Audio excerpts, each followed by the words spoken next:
네, 여러분 반갑습니다. 저희 토요일 날 이렇게 여러분들이 기도하면서 여러분의 비전과 또 부르심을 향해서 나아가는 길을 응원합니다. 제가 오늘 여러분들과 나누고 싶은 이야기는 부르심에 대한 거예요. 사실 제가 뭐 유튜브에서 취업에 대한 이야기를 많이 했지만 제가 유튜브를 시작하고 취업이라는 키워드를 잡은 이유는 딱 하나예요.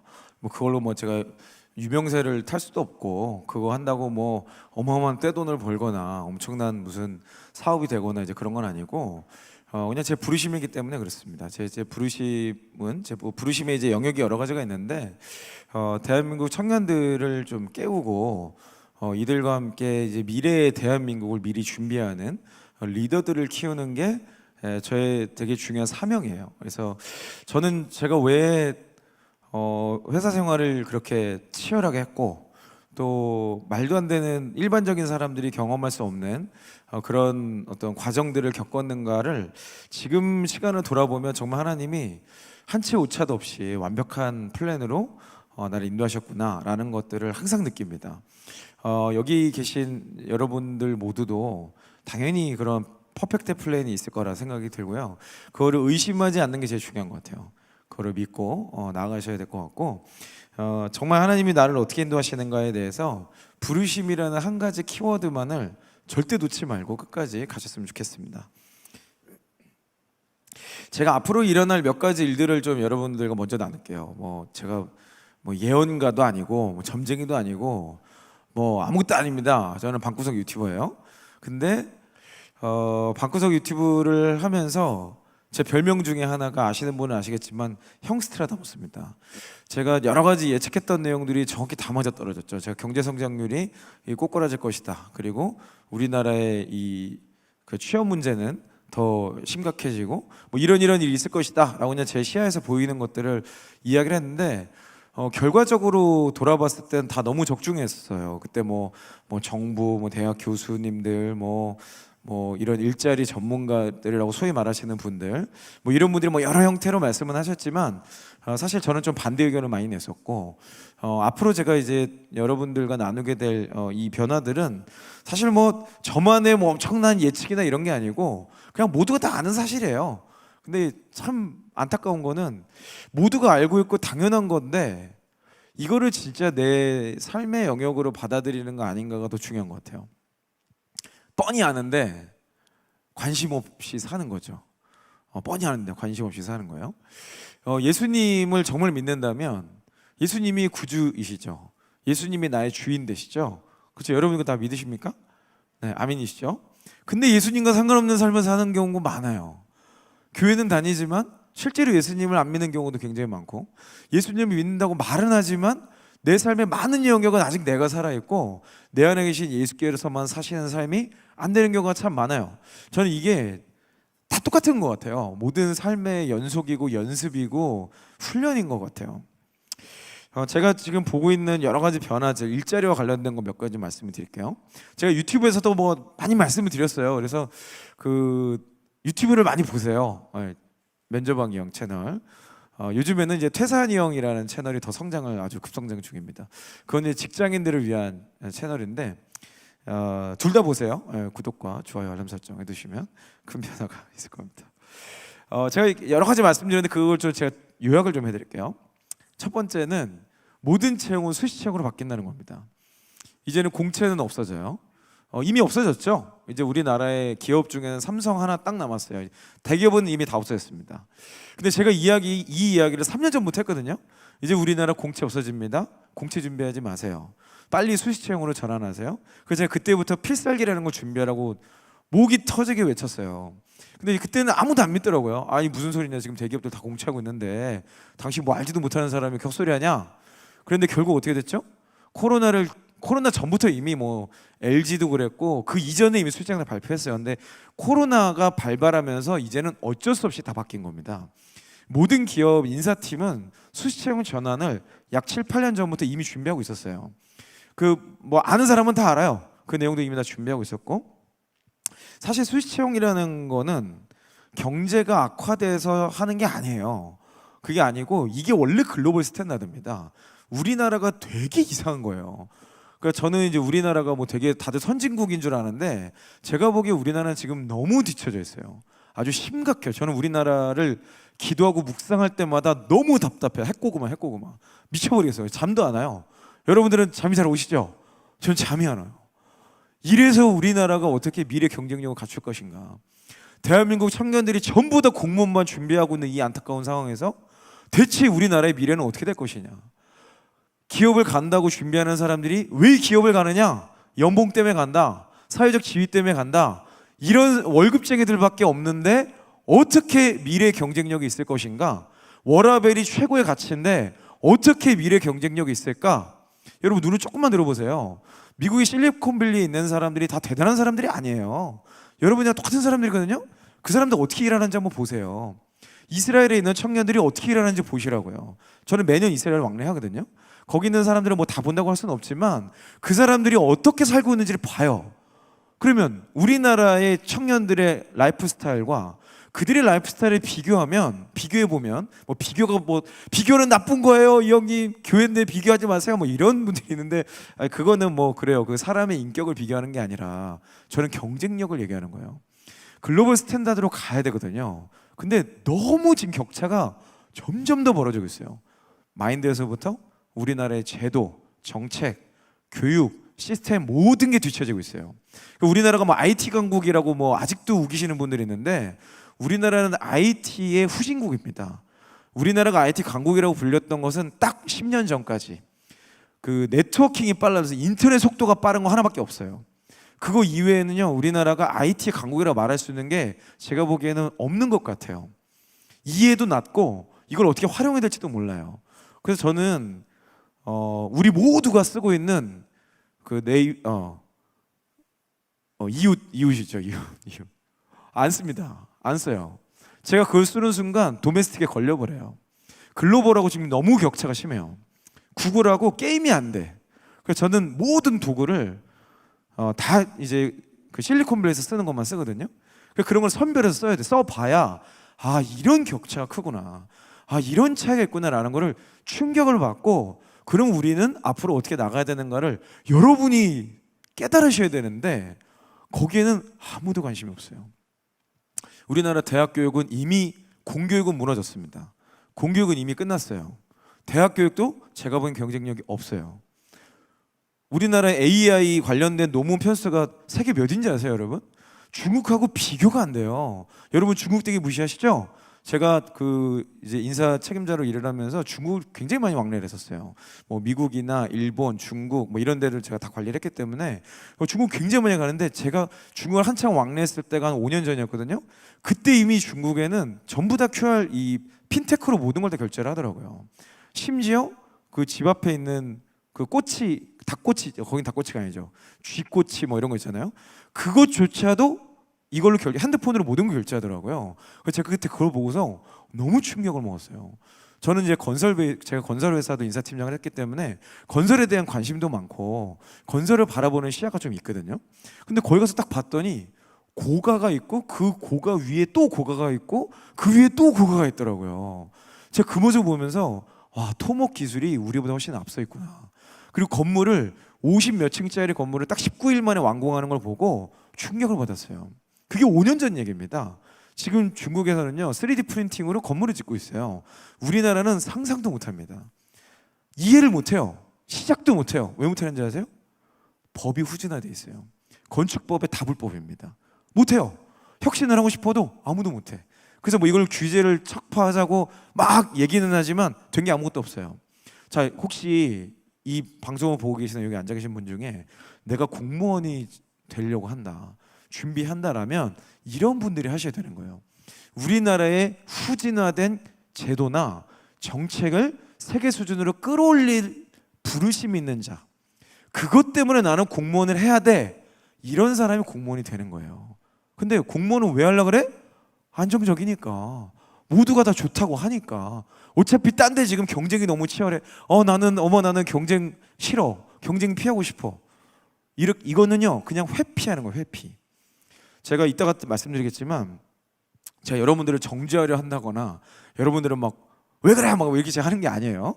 저는 모든 제가 교회 이제 다는 못 가요. 교회 이제 외부 설교 요청이 너무 많아서 다는 못 가고 기도하면서 꼭 좀 나눠야겠다. 정말 여기 청년들은 깨어 일어나야 된다 이런 감동이 있는 데만 주로 가는데 똑같이 얘기합니다. 가는 데마다 똑같이 얘기해요. 저는 오늘 이제 여러분께 말씀드리고 싶은 결론이 있는데요. 시대의 대안이 되어줘야 된다는 거예요. 이 시대에 대안적 크리스찬이 돼야 돼요. 이 시대에 여러분 답이 있어요? 답이 없습니다. 지금 답 없어요. 우리나라에 답이 있어요? 답 없어요. 뭐 엄청난 변화가 일어날 줄 알았잖아요. 수년 전에 나라가 다 뒤집어졌잖아요. 뭐가 바뀌었어요? 더 안 좋아졌죠. 지금 또 막 무슨 뭐 또 대선이 있고 뭐 있고 막 그래요? 뭐 바뀌면 또 바뀔 것 같아요? 안 바뀌어요. 절대 안 바뀝니다. 더 망가질 거예요. 이거는 확실합니다. 제 예측이 맞나 틀리나 보세요. 우리나라가 반등하는 건 쉽지 않아요. 반등하려면 딱 하나가 바뀌어야 돼요. 뭐가 바뀌어야 되는지 아세요? 여러분이 바뀌셔야 돼요. 여러분이 부르심 있는 크리스찬들이 깨어 일어나야 돼요. 그래야 소망이 있는 겁니다. 지금요 시대가 어떻게 바뀌어요? 공정을 외쳐요. 시대 가치가 무엇입니까? 시대 정신이 무엇입니까? 막 이제 멋들어진 소리를 많이 해요. 그 사람들 다 뭘 얘기해요? 공정 얘기해요. 여러분 공정의 핵심이 뭔지 아세요? 공정의 본질이 뭐예요? 똑같은 거예요. 앞과 뒤가 똑같고 위아래가 똑같고 과거나 미래가 똑같은 거예요. 이게 어떻게 가능한지 아세요? 기준이 있어야 가능합니다. 그 기준을 지키는 게 공정이에요. 그죠? 성경보다 정확한 기준이 있습니까? 다 공정을 그렇게 외치던 사람들 다 뭐예요? 전부 다 기준을 자기 멋대로 해석하잖아요. 그러니까 내로남불이니 어쩌니 이런 말들만 계속 나오는 거거든요. 사람은 어쩔 수가 없어요. 사람은 기준이 바뀌는 거예요. 상황에 따라서 자기 좋은 대로 해석하고, 이때는 이게 진짜 나쁜 놈이야 외쳤다가 자기가 똑같은 짓 하면서 나는 그런 거 아니었어 라고 외치는 게 사람이에요. 죄인인 거라 어쩔 수가 없어요. 그래서 저는 공정이라는 가치를 지킬 수 있는 유일한 대안은 크리스찬이라고 확신합니다. 그러면 그 영원히 변하지 않는 기준, 영원히 지금까지 지속되어 있고 앞으로도 영원히 유지될 이 말씀이 있는 자가 공정하지 못하면 누가 공정할 수 있냔 말이에요. 여러분은 그 공정의 가치를 여러분 삶 속에서 살아내셔야 돼요. 세상이 또 어떤 가치를 원해요? 진실됨을 원해요. 공정과 비슷한데 좀 달라요. 이거는 나에 대한 마음이 조금 더, 앞에서 뭐 공정은 좀 차가워도 할 수 있어요. 예를 들면 뭐 검사나 판사, 공정한 거는 판결이 좌로 우로는 굽지 않는 거죠. 근데 진실된 마음은 좀 달라요. 자, 크리스찬보다 진실된 사람 있을 수 있어요? 자, 우리가 진실함을 어디서 배웁니까? 주님과의 관계에서. 신령과 진정으로 예배하죠? 여러분들이 예배하고 기도하고 말씀 보는 것보다 진실됨이 있을 수 있어요? 이 진실함이라는 가치를 살아낼 수 있는 사람은 크리스찬밖에 없어요. 저는 확신합니다. 세 번째가 뭐냐면, 이 시대가 원하는 대안적 이 존재, 이런 사람이 필요해. 난 이런 사람과 함께하고 싶어. 이런 사람이 나의 리더가 되어줬으면 좋겠어. 세 번째가 뭐냐면 헌신하는 사람이에요. 그렇지 않아요? 여러분 누구랑 함께 일하고 싶어요? 누구 말을 듣고 싶어요? 누구를 따라 살고 싶어요? 여러분을 위해 헌신하는 사람이죠? 크리스찬보다 헌신할 수 있는 사람이 있을까요? 크리스찬은 어떻게 헌신하죠? 예수님을 따르는 거잖아요. 예수님이 우리를 위해서 돌아가셨는데 그것 이상의 헌신이 있나요? 없어요. 우리는 가장 완벽한 모델을 이미 봤습니다. 그 모델을 따라서 그냥 사는 거예요. 그러니까 갈라디아서 2장 20절의 고백이 우리 안에서 계속 나와야 되는 거예요. 이제는 내가 죽는 거예요. 내 안에 사신 예수께서 사시는 건데 우리는 계속 그것과 동떨어진 삶을 사는 거죠. 그게 취업에서 가장 극명하게 드러납니다. 그래서 저는 취업 영역이 계속 있는 거예요. 청년들을 깨울 수 있는 가장 좋은 곳이에요. 이때 마음이 가장 가난해져요. 그리고 이때 선택하는 게 여러분의 신앙의 수준입니다. 이때 여러분이 어떤 선택을 하냐, 어떤 준비를 하냐, 어딜 향해 가고 있냐, 여러분의 기도가 뭐냐, 이게 여러분 신앙의 깊이에요. 여러분 크리스찬이 교회 생활 열심히 하면 신앙생활이 신앙이 깊은 건가요? 아니에요. 이 취업과 진로라는 이 문제 앞에 나는 어떤 패러다임으로 보고 있는가, 나는 어떻게 지금 한 걸음씩 걸어나가고 있는가가 진짜 신앙인 거예요. 앞으로 일어날 일 두 번째 하나를 좀 말씀드리면, 어마어마한 취업 인플레이션이 더 가속화될 겁니다. 지금도 이미 어마어마한 인플레이션 상황이죠. 이미 사기업들은 그나마 저는 좀 희망이 있다고 봐요. 이제 코로나가 뭐 어떤 뭐 끝날지 안 끝날지 모르. 저는 이제 코로나 안 끝났다고 보는데 안 끝난다고 봐요 앞으로도. 근데 그래도 뭐 완화되거나 일시적인 기간 동안 그래도 좀 뭔가 좀 해제가 되고 뭐 이런 식이 되지 않을까라는 기대는 할 수 있죠. 그런 기대는 할 수 있는데 어찌 됐건 이런 상황 이후에 사기업들은 그래도 조금 일부 변화가 있을 것 같아요. 근데 공무원이나 공기업은 쉽지 않습니다. 왜 쉽지 않은지 아세요? 이미 너무 많은 사람을 여기다 다 일자리 수치를 바꾸려고 너무 많은 사람을 뽑았어요. 과티오가 채용이 이미 진행됐다는 얘기죠. 그래서 지금 매년 공공기관의 채용 티오 숫자를 보면요 어마어마하게 줄었어요. 이거는 앞으로도 그렇습니다. 제가 그 처음에 이제 면접왕 이용 시작하고 막 이제 막 성장할 때 노량진에 있는 공무원 준비하는 거기에 가장 큰 학원의 원장님 뭐 대표님이죠. 그 원장님이 저를 따로 찾아오셨어요. 너무 만나고 싶다. 그래서 뭐 제가 있는 데로 오시려면 오든가 말든가 뭐 이래가지고 오셨어요. 그 얘기를 나눴는데 그분이 저를 영입하고 싶대요. 그래서 뭐 연봉을 막 엄청 많이 주신대요. 그러니까 좀 와서 우리랑 같이 하자. 그래서 제가 물어봤습니다. 아니 나는 공무원을 가르쳐 본 적도 없고 이쪽 베이스도 아닌데 왜 나를 그렇게까지 영입하려고 합니까? 물어봤더니 이분의 얘기가 뭔지 아세요? 자, 공무원 준비에 학원보다 정보력이 좋은 데가 있습니까? 학원보다 모든 거를 파악하고 있는 데 있어요? 노량진에서 가장 큰 학원이 뭐예요? 수많은 학생들을 이미 통계적으로 어느 정도 갖고 있다는 얘기예요. 그분이 하는 얘기가 가장 앞서 있는 거예요. 공무원 선생님들보다도 훨씬 앞서 있어요. 현직 공무원보다 더 앞서 있어요. 거기는 최전선이니까. 이분의 얘기가 그게 3년 전 얘기예요. 그때 이분이 뭐라 그랬냐면 공무원은 이제 들어가기 어렵습니다. 3년 전에. 그죠? 아니 그게 말이 됩니까? 정부에서 이렇게 많이 뽑는다는데요. 인플레이션이 있대요. 그때 그분의 얘기가 뭐냐면 이미 평균 공무원 합격이 가능한 이 레인지가 7년 차부터 가능하대요. 그래서 제가 물어봤어요. 아니 그게 말이 됩니까? 더 적합한 사람들이 뽑혀야죠. 그랬더니 이분의 얘기가 뭐냐면 이제 공무원은 시험을 준비해서 시험을 잘 보는 사람이 들어가는 거예요. 그러니까 공무원으로서 사명감이 있고 일을 잘하는 사람을 뽑는 게 아니고 너무 인플레이션이 심하기 때문에 이 공정성 문제가 계속 화두가 오르는 거예요. 그러니까 이제는 그냥 성적순으로 들어가는 거죠. 뭐 어쩔 수 없어요. 그거는 공공기관은 다 그렇습니다. 그런 특성이 있어요. 근데 너무 많은 사람이 지원을 했기 때문에 이제는 1, 2년 준비했고는 상대적으로 이 사람보다 높은 점수를 얻기가 너무 어렵다는 거예요. 물론 뭐 아주 정말 특화된 사람이 있을 수 있겠죠. 그런 예외들이 당연히 있겠지만 자기네 학원 학생들을 쫙 보니까 7년 차들이 너무 많대요. 그래서 딱 보니까 최소 5년, 그 당시에 이미 최소 5년, 그 이후에도 자기가 보니까 한 6개에서 7년 정도에 겨우 들어가더라. 근데 이 학원 선생님의 이 고민은 뭐냐면 아니 자기네 학원 다녀서 공무원은 될 줄 알고 학원을 수강료도 받았는데 계속 안 되니까 취업이 안 되니까 어떻게 해요? 돈을 못 받겠는 거예요. 이 미안해가지고. 또 이 사람들 무슨 돈이 있어요? 그러니까 학원에 계속 와서 공부도 할 수 있게 해주고 뭐도 할 수 있게 해주고 막 하다 보니까 돈이 안 되는 거예요. 그래서 이분이 필요한 건 뭐냐면 새로운 신규 이제 공무원을 준비할 사람들을 끌어모아야 되는데 자기가 그게 아이디어가 없다는 거예요. 제가 그 현상을 보면서 아 위험하다. 이쪽으로 가면 안 된다. 자 근데 가야 되는 사람들이 있어요. 어떤 사람들이 가야 될까요? 거기에 부르심 있는 사람들은 가야 돼요. 7년을 기다려서라도 가셔야 돼요. 내가 10년간 백수 살더라도 가셔야 돼요. 이게 대안적 크리스찬입니다. 그냥 월급쟁이하고 그냥 월급쟁이는요 아무것도 할 수 있는 게 없어요, 여러분. 아무것도 못 바꿉니다. 그러면 결국 그 크리스찬이 사역적인 삶을 살 수 있을까요? 자 분명히 성경에 나와 있어요. 우리는 왕 같은 제사장이래요. 그게 뭐야? 만인 제사장설 아니에요? 여러분은 대체 어디서 예배를 드리고 있어요? 여러분이 규정하시는 예배의 실체가 뭐예요? 거기에서 전도하는 거예요? 그럼 어떻게 전도해? 전도 어떻게 해요? 가서 계속 사형리 전해요? 그럼 이제 복음이 전해집니까? 그런 경우도 있어요, 당연히. 그런 경우도 있지만 지금 점점 시대가 어때요? 문화와 분위기가 전도하면 안 되는 분위기로 가고 있어요. 아마 법은 더 강화될 겁니다. 사회적 무드는 더 안 좋아질 거예요. 이건 너무 당연한 거예요. 시대는 그렇게 가요. 성경이 그렇게 써져 있으니까. 이게 진리예요. 그러니까 그러면 우리는 뭐예요? 지금 코로나가 엄청나게 막 뭐가 안 좋고 뭐 위험하고 빨리 끝났으면 좋겠어요? 아니에요. 코로나는 절대 안 끝납니다.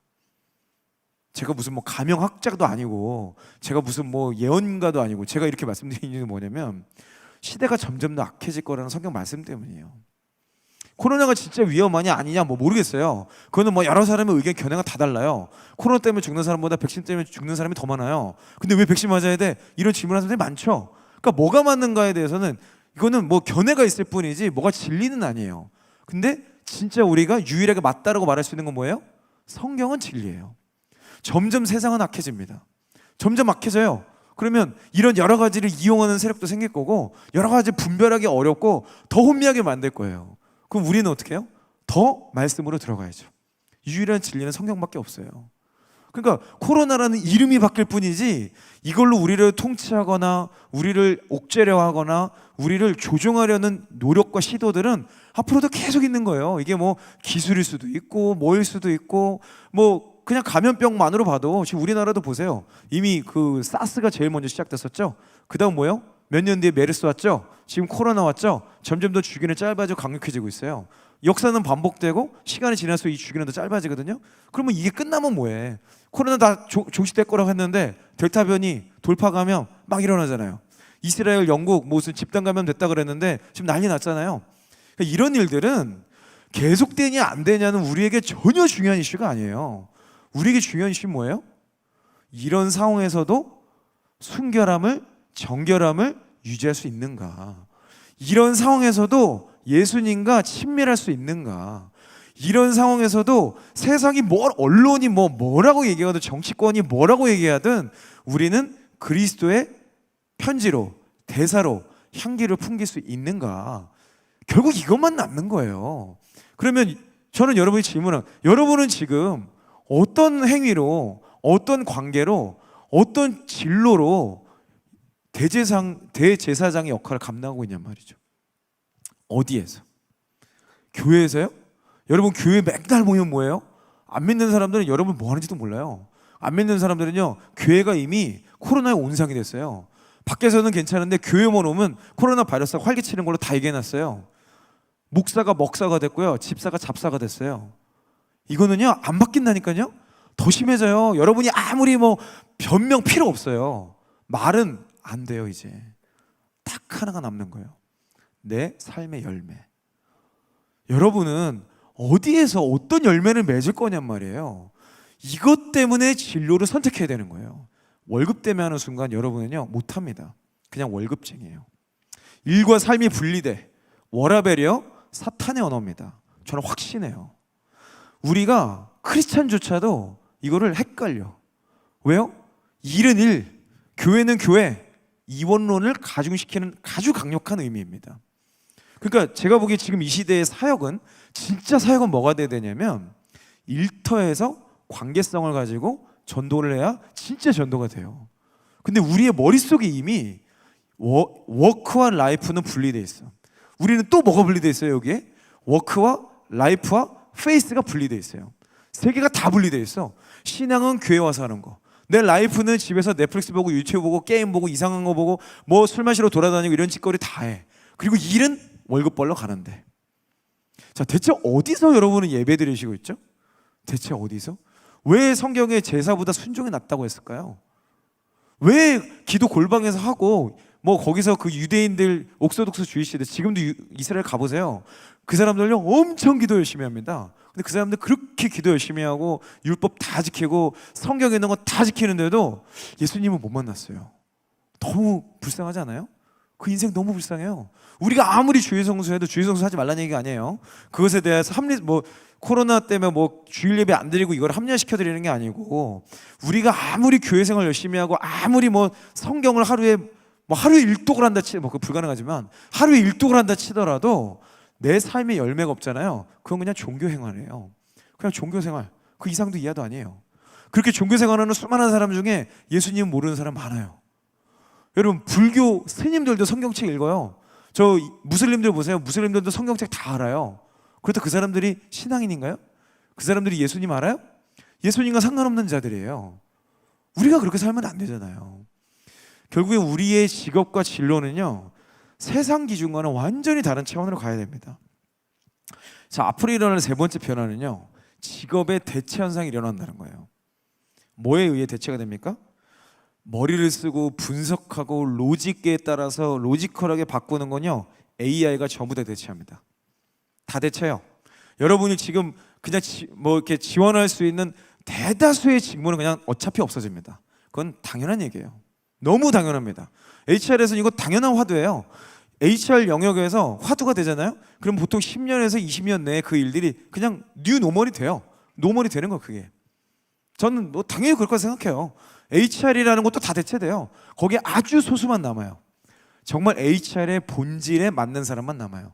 재무, 회계 다 AI가 훨씬 낫죠. 실수도 안 해. 24시간 일해. 그죠? 그리고 사람의 연산 속도에 시간이 지날수록 몇백 배, 몇천 배, 몇만 배 빨라져. AI를 안 쓸 이유가 있나요? 서빙, 지금 저랑 잘 아는 회사가 서빙 로봇 우리나라 1등이거든요. 그러니까 이미 많은 기업들이 그것을 지금 엄청 잘 나가요. 다 뭐예요? 로봇을 사서 매장에 서빙을 하고 있어요. 바뀐다니까요? 바뀌어요. 자, 그럼 물리력을 써야 되는 거, 힘 써야 되는 거, 뭔가 옮기고 정리하고 이런 거 누가 해요? 로봇이 합니다. AI와 로봇으로 다 대체돼요. 이 현상이 계속 일어나. 그러면 대체 우리는 이 상황에서 무슨 진로를 논할 수 있는가? 당장은 아니죠. 당장은 아니죠. 아직 우리에겐 시간이 있어요. 여러분은 아직 시간이 있는 거예요. 당장 무슨 뭐 AI가 그렇게 똑똑하지 않아요. 되게 멍청해. 뭐 할 수 있는 게 아무것도 없어요. 근데 가능성이 있고 그 가능성이 점점 커지고 있는 중이에요. 시간의 문제지 어느 시점인가 우리의 직업을 대체하는 일이 분명히 일어납니다. 근데 AI가 여러분 에이트라는 책 혹시 보셨나요? 이지성 작가가 쓴 책인데 그 책에서 참 전 재미있는 표현을 봤어요. AI에게 대체되지 않을 수 있는 유일한 방법이 뭐라고 제시하는지 아세요? 예수님과 같은 삶을 사는 거래요. AI와 로봇은 예수님처럼 살 수가 없어요. 그 책에서 그 예시를 들더라고요. 너무 공감했어요. 근데 우리 여기 지금 신앙 있는 여러분들, 여러분 다 뭐예요? 예수님 닮고 싶어서 여기 계신 거 아니에요? 아니 내 신앙생활과 예수님하고 아무 상관없으면 그거 대체 어떻게 살아야 돼? 예수님은요 안 믿는 사람에게 가셨어요. 그들에게 복음을 전하셨어요. 그리고 예수님을 그 복음을 접해서 예수님을 믿고 따르는 영혼들에게는 가르치셨어요. 이게 뭐예요? 거룩한 영향력입니다.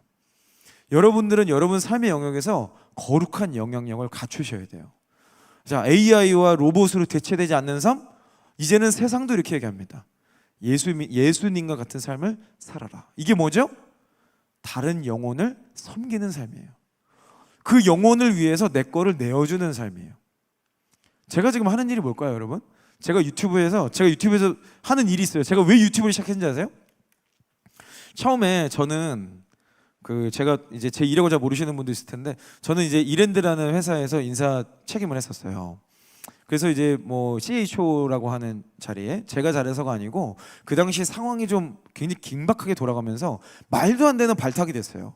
그래서 제가 이제 그룹 이제 인재경영본부에서 뭐 채용 기획도 하고 교육팀장도 하고 뭐 여러 가지 승진도 빠르긴 했지만 아무리 빨라도 제가 갑자기 한 4단계를 건너뛰고 발탁이 된 거거든요.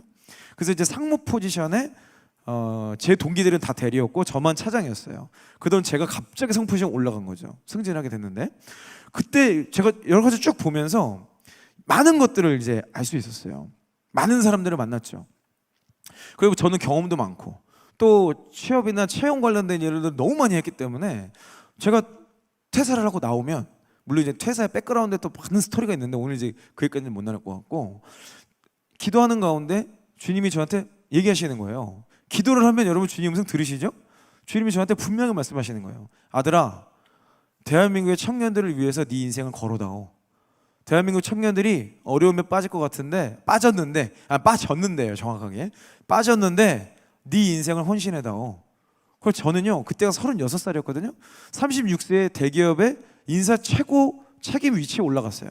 그룹에 딱 7명 있는 그 7명 중에 한 명이었어요. 그걸 지주사 임원이라고 합니다. 근데 그 위치에 대해서 전 세계에 있는 법인을 다 관리하고 대표와 임원들을 선임하고 승진시키고 이런 결정을 하는 위치가 있었는데 아니 갑자기 제 커리어에 완전 하이 클래스잖아요. 내 인생에 있어서 언제 또 그렇게 올라가 보겠어. 그리고 뭐 나도 왜 올라가는지 저는 지금도 몰라요. 근데 어찌됐건 갑자기 말도 안 되게 발탁이 됐어. 근데 갑자기 퇴사에 대한 마음을 주시는 거예요. 그래서 제가 퇴사를 했어요. 그래서 저는 제가 퇴사하면 청년들이 구름대처럼 몰려올 줄 알았어요. 흰 옷 입은 주의 백성들이 막 몰려와가지고 막 이제 뭐 진짜 그 양떼를 이룰 줄 알았어. 개뿔. 제가 나와서 막 광고 때리고 막 여러분들을 위한 강의를 무료로 오픈하겠습니다 했는데 세상에 7명이 나왔어요. 이만한 강당을 빌렸거든요. 7명이 이렇게, 그것도 띄엄띄엄 7명. 그 중에 3명은 저희 교회 청년이었어요. 그러니까 저희 교회 청년도 안 온 거야. 3명밖에 안 온 거야. 저희 교회 청년들이요 엄청 많았거든요. 그때 이미 뭐 100명이 넘은 청년이었어요. 저희 교회 더크로처치인데 강남에 있는. 엄청 많은데 아니 이 자식들, 아니 이분들도 3명 와서 이제 야 이제 아무리 그래도 교회 집사가 와가지고 그리고 제가 그래도 저희 교회 청년들한테는 좀 그래도 그 제가 가서 메시지도 여러 번 했고 그래서 좀 이렇게 가까운 그런 사이인데 자식들이 그분들이 청년들이 오지도 않고.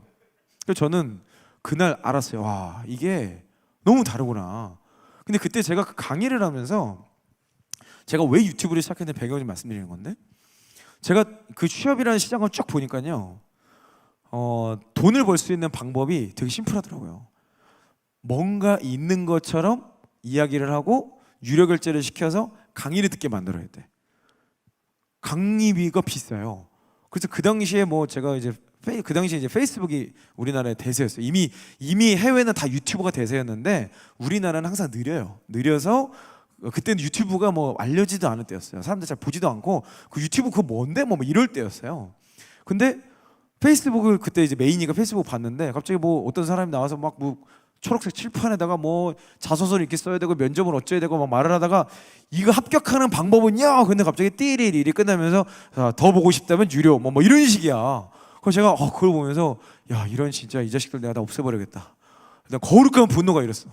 그러다가 어떤 사람의 강의가 무료로 오픈이 됐대요. 그래서 야 한번 들어보자. 그것도 엄청 나름 그때 유명한 사람이었어. 그 청년들이 아주 좋아하는 그 뭐 말도 좀 재밌게 하고 되게 젊고 뭐 자기가 여러 군데 다 붙어봤대요. 여러 군데 다 붙어봐가지고 뭐 인사를 해본 사람도 아니야. 여러 군데 다 붙어봤고 뭐 내가 자기는 취업 스펙도 좀 별로고 내가 여기저기 써봤는데 난 대기업부터 뭐 외국계 뭐 공기업 공무원 나 다 붙어봤대. 그러니까 나처럼 하면 된다는 거예요. 그래서 아니 인사를 이 채용이라는 걸 안 해본 사람이 어떻게 저런 거 가르칠 수 있지? 너무 궁금해가지고 들어봤어요. 아이패드로 들어가봤어. 그랬더니 이분이 놀라운 걸 가르치는 거예요. 이분이 가르치는 면접 관상학이라는 걸 가르쳐. 그래가지고 면접관의 관상을 보면 이렇게 답변하면 된대요. 팔자주름이 있으면 이렇게 얘기하고 눈이 처져 있으면 이렇게 얘기하고 뭐 광대뼈가 도출됐으면 이렇게 얘기하면 무조건 합격이래. 와, 내가 진짜 진심으로 정말 예수 믿고 나서 제가 욕을 안 했는데 진심으로 욕을 했어요. 예수님 왜 성전 이렇게 뒤집은 거 아시죠? 딱 그 아이패드 집어 던지고 내가 이 시장은 없애버린다라고 제가 선포를 했어요. 그리고 나서 어떻게 이걸 없앨까를 고민하다가 무료로 이 사람들의 강의 퀄리티보다 압도적인 강의 컨텐츠를 만들고 얘를 무료로 뿌리자. 근데 그때 다들 말렸어요. 그러면 돈은 너는 어떻게 벌래? 넌 사업 시작했는데 직원도 있는데 월급은 뭐 먹고 줄래? 그때 저는 딱 하나였어요. 난 그건 모르겠다. 그건 난 모르겠고 주님의 마음 주셨는데 이거 해야 된다. 그리고 유튜브가 그때는 돈을 많이 버는 줄 알았어요. 지금 돌아보니까 진짜 좀 허무맹랑한 생각이었는데 나는 그때 막 유튜버들 막 돈 엄청 많이 버는 사람이 있다길래 저는 또 제가 유튜브 하면 청년들이 구름대처럼 몰려올 줄 알았네. 그래가지고 시작한 거예요. 여러분 그게 뭐예요? 시대의 대안적 크리스찬인 거예요. 제가 십수년간 채용만 했거든요. 십수년간 많은 사람 뽑아봤고 구조화된 채용 시스템을 직접 만들어 보면서 어마어마한 통계 자료를 제 머릿속에 갖고 있어요. 그런 내용들을 취준생의 입장에서, 그동안은 기업 입장에서 사람을 평가하는 요소로 썼던 능력을 취준생의 입장에서 통계적으로 합격 확률을 높이는 계산을 하기 시작한 거예요. 그러면서 저희 회사에 있었던 몇몇 직원들하고 이 프로젝트를 그때부터 지금까지 계속되고 있어요. 근데 제가 이거를 공짜로 다 내보내는 게 제 목표예요. 지금도 마찬가지예요. 지금도 유튜브에서 중요한 강의는 다 유튜브에서 내보냅니다. 지난주에 지난주죠. 지난주에 저희가 캠프 스트리밍을 혹시 보신 분 계세요? 여기 네, 여러분 축복합니다. 네, 여러분 좀 시대에 뒤처지는 것으로 네, 저희 모든 강의를 제가 그냥 무료로 다 풉니다. 근데 그런데 최근에는 제가 유료로 바꾼 게 몇 가지 있어요. 책은 당연히 사야 되는 거고 제 강의도 그때 안 되려면 유료로 바꿔요. 그때 안 되는 거는 제가 다 내려버립니다. 이유는 뭐냐면 많은 사람들이 값을 지불하지 않으니까. 저희가 이제 뭐 30만이 넘었으니까 우리나라에서 이제 가장 큰 커뮤니티가 됐죠. 조회수도 제일 많고. 근데 무료로 하다 보니까 사람들이 인식이 딱 무료인 거예요. 그래서 제가 말씀을 보면서 이 진주를 돼지에게 그냥 주면 이게 안 되는 거예요. 그래서 제가 아주 작은 금액이더라도 돈을 받기 시작했어요. 그러면 그 사람들은요, 자기가 값을 지불했기 때문에 이 들어오는 마인드와 접근법이 완전히 달라요. 근데 어쨌든 처음에는 나는 내 목표는 뭐 딴 건 모르겠고 나 쟤네는 없앤다, 딱 그거였어요. 그래가지고 그 거룩한 의분에 막 유튜브로 매일 하루에 영상을 2편, 3편씩 계속 올렸어요. 계속. 그때 만들었던 게 영상이 150만이 넘고 100만이 넘고 막 이러면서 지금의 이제 저희 채널이 된 거죠. 물론 이 면접왕 이용 전에 제가 했던 채널이 하나 더 있어요. 그 채널은 지금 이름을 바뀌었고 그 채널이 이제 저보다 저 다음으로 큰 채널이지만 어쨌든 제가 그 채널에 부르심이 저랑 안 맞아서 저는 제가 독립을 했고 제가 새로운 길을 개척을 했죠. 이미 제가 나올 때 그 채널이 구독자 9만이 벌써 넘은 상태였고 굉장히 큰 채널이었죠 이미. 그래서 제가 어쨌든 새로 시작했는데도 지금 이제 가장 큰 채널이 됐는데 이 과정에서 가능했던 이유는 딱 하나예요. 내가 그동안 경험했던 거, 내가 알고 있는 거, 내가 돈 벌 수 있는 거를 그냥 다 던진다. 그 딱 하나의 결정 때문에 지금 가장 영향력 있는 채널이 된 거예요. 자, 여러분들이 지금 던질 수 있는 게 뭐 있어요? 여러분 뭐 돈을 뭐 던지실 겁니까? 구제 활동 하실 거예요? 아니면 뭐 하실 거예요? 여러분 뭘 할 수 있을까요? 뭐 엄청난 봉사를 할 거예요? 아니에요. 그거보다 더 고결한 게 있어요. 그게 뭐예요? 여러분의 인생을 들이시는 거예요.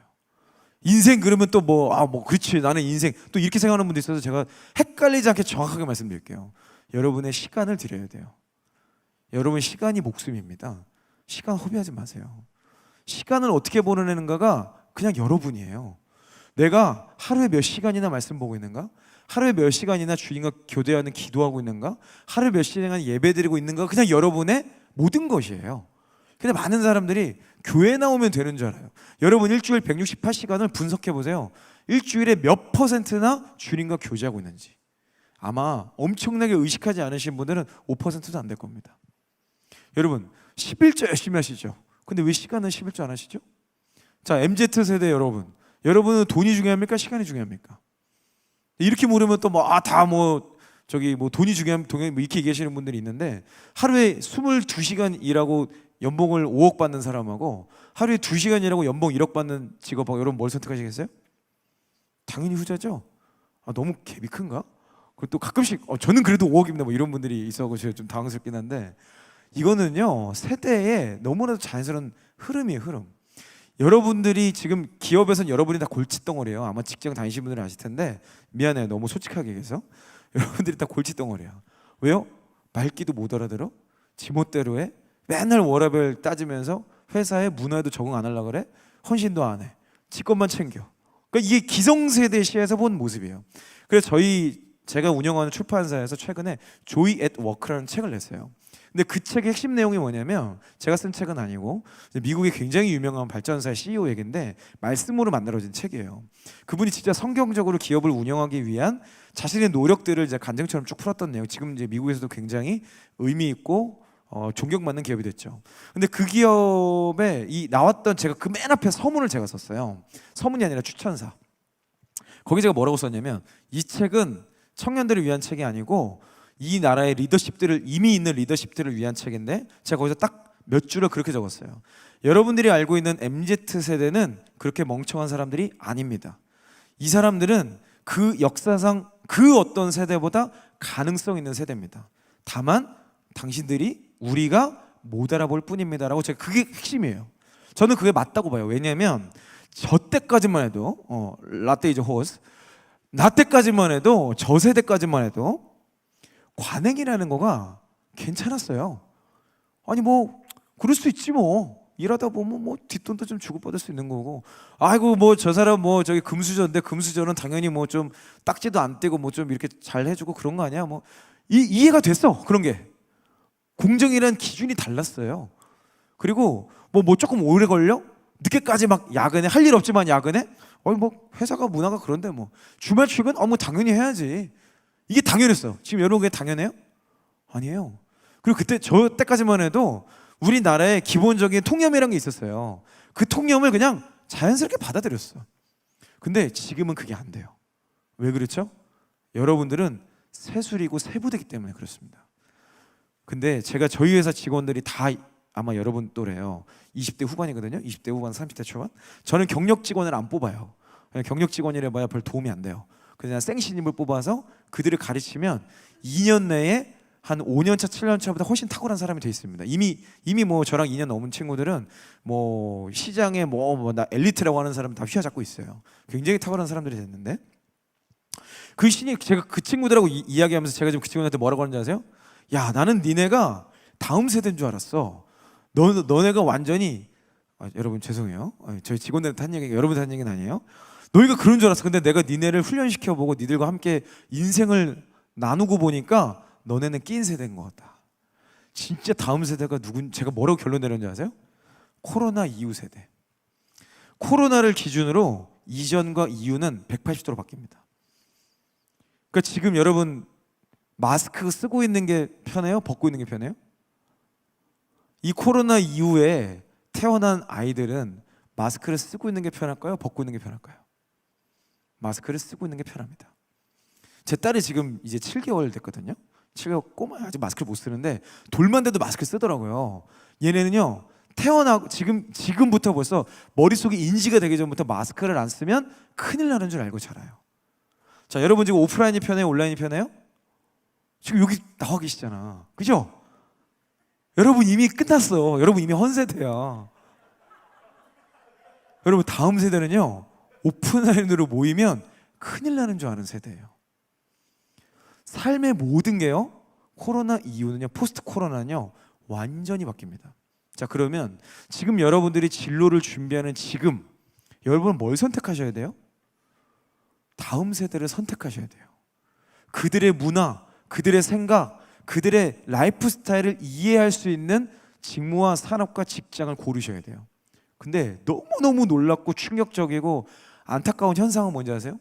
MZ세대 우린 달라요. 우리를 인정해 주세요. 나만의 생각이 있는 거지 왜 강요해? 라고 얘기를 해놓고 이 사람들이 직업을 선택하고 직장을 선택할 때는 기성세대와 똑같은 마인드로 결정합니다. 그래놓고 들어가서 뭐예요? 퇴준생이 됩니다. 제가 퇴사한 이 형을 시작하게 된 계기가 그거예요. 제가 계속 그랬거든요. 야, 너의 사명을 찾아. 인생에는 사명이란 게 있어. 그거가 있는 사람만이 성공할 수 있어. 진짜 성공하고 싶어? 남을 위해 살아. 성경적인 가치를 계속 제가 가르쳐요. 유튜브 통해서. 제 유튜브 보시는 분들은 알 거예요. 계속해서 그걸 얘기하고 그거를 인사적으로, 경영적으로, 시스템적으로 보여주고 있어요. 성공한 게 그게 제 역할이에요.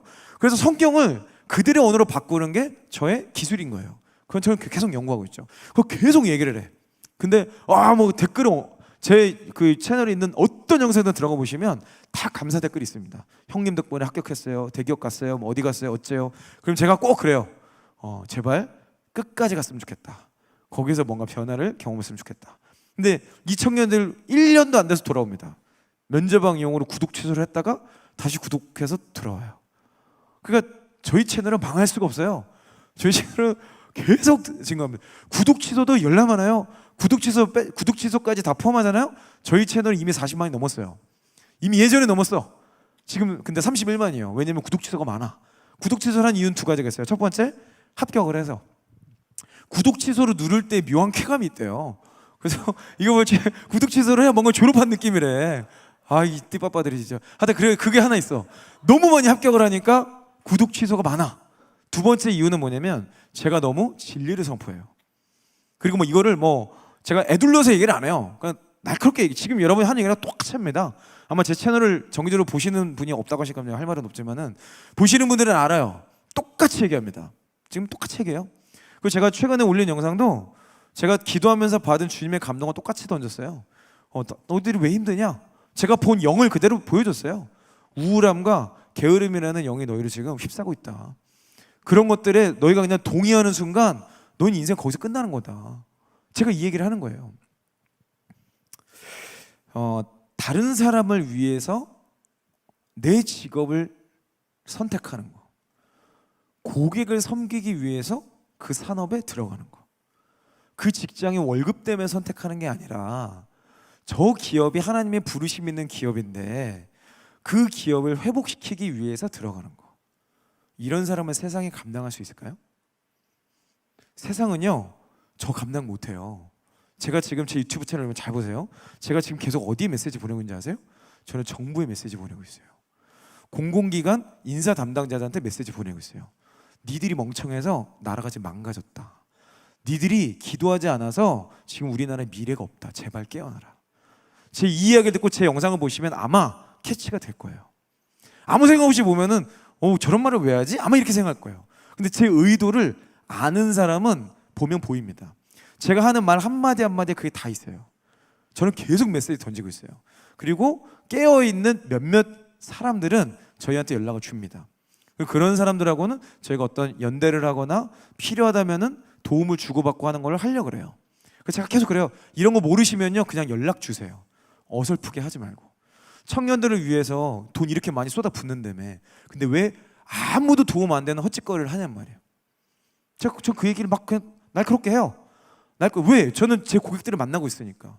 청년들 누구한테 제가 다 조사해봐도 누구도 그 정책, 그 프로그램, 그 방식을 좋아하는 사람이 아무도 없어요. 기대 자체가 없어. 기대가 없어요. 그래서 제가 항상 얘기하죠. 아니 제발 이걸 이렇게 해라. 이걸 이렇게 해라. 왜 안 되냐? 라고 물어보면요. 그 담당 공무원, 그 담당 기획자가 고객을 몰라요. 취준생들이 뭐 때문에 어려워하는지, 이 사람들이 뭘 힘들어하고 뭐가 필요한지를 몰라요. 왜 그렇죠? 어차피 자기는 월급쟁이니까. 월급 받은 만큼 일하니까. 월급 받은 만큼 일한다. 받은 만큼이 그럼 뭐예요? 고객을 위해서 헌신해야 될 거 아니에요. 근데 월급 받은 만큼 일한다가 시키는 거 한다요. 근데 시키는 사람이 고객을 모르면 어떻게 되죠? 여러분은 고객과 상관없는 삶이 되는 거예요. 그럼 뭐예요? 어떤 열매도 없습니다. 아무 열매도 없어요. 여러분 그런 삶 사지 마세요. 자, 열매라는 건 여러 가지가 있는데요. 회사에 들어갔으면요 성과를 내셔야 돼요. 회사 들어가서 일도 못하고 뭐 진짜 뭐 아무것도 할 줄 아는 것도 없어. 완전 진짜 그걸 전문용어로 이거 좀 이런 얘기까지 되는지 모르겠는데 이게 좀 클로즈니까 그죠? 제가 좀 더 좀 리얼하게 얘기할게요. 그런 걸 전문용어로 밥벌어지라고 합니다. 기업에 아무 도움이 안 돼. 제발 좀 저 사람 나갔으면 좋겠어. 저 사람 맨날 월급 따박따박 다 받아가고 진짜 그냥 없으면 일이 잘 돼. 근데 그 사람이 거기 있음으로 인해서 계속 의사소통 왜곡되고 그 사람 때문에 소통해줘야 되고 그 사람 때문에 뭔가를 설명해줘야 되고 귀찮아. 힘들어. 그냥 없었으면 이런 사람도 있어요. 근데 놀라운 건 뭔지 아세요? 제가 인사를 하면서 그런 사람들 상당수가 크리스찬이었다는 사실에 제가 너무 충격을 받아요. 근데 그 사람들 묻습니까? 나중에는 물어봐요. 제가 그 사람들을 해고를 합니다. 우리나라는 해고 불가능한데 저는 해고를 하는 방법을 알고 있어요. 불러요. 아니 누구 부장님, 차장님은 왜 그렇게 사세요? 아니 우리 이거 인사팀장 저희가 다 떼고 우리 인간 대 인간으로 크리스찬으로서 1대1로 얘기해 봅시다. 왜 당신은 크리스찬인데 그렇게 사세요? 저 이렇게 질문하거든요. 그럼 이분은 패러다임이 뭔지 아세요?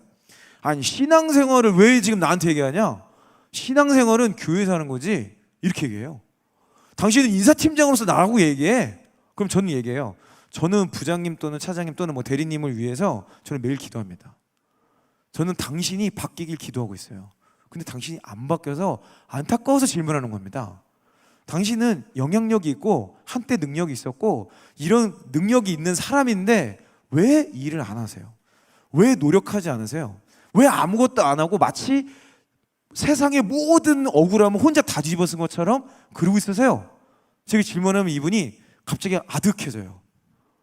그러고서는 뭐 이 팀장이 잘 모르나 본데 뭐 이러면서 막 옛날 히스토리를 막 얘기를 해요. 뭐 내가 이렇게 열심히 해봤는데 뭐 회사가 날 인정 안 해줬고 뭐 어쩌고저쩌고 막 아니 근데 누구 팀장님 부하 직원들은 대체 무슨 죄가 있습니까? 팀장님이 그 자기 연민에 사로잡혀 있는 동안 팀장님의 부하 직원들은요 아무도 인정 못 받고 있어요. 이 사람들은 당신에게 뭘 배우겠습니까? 자기 연민밖에 더 배울까요? 자, 이런 사람이 리더로 올라갈 수 있어요? 이런 사람이 승진할 수 있어요? 이런 사람이 탁월한 성과를 낼 수 있어요? 못해요. 자, 시대적 대안이 되려면요 기술력을 갖고 계셔야 돼요. 그래야 AI와 로봇에 대체되지 않습니다. 여기서 말하는 기술력이 뭐예요? 고객을 사랑하는 겁니다. 세스 고딘이라는 사람이 있어요. 마케팅의 전 세계 뭐 가장 강력한 구루 같은 사람입니다. 이 세스 고딘이 낸 가장 최근에 쓴 책이 This is Marketing이라는 책이에요. 마케팅이다. 마케팅 지원하시거나 그쪽에 있으시면 아마 알 법한 책이에요. 전 세계적으로 가장 핫한 분입니다. 이분이 그 책에 어마어마한 분량을 할애해서 이 말하고 있는 저술한 내용 핵심이 뭔지 아세요?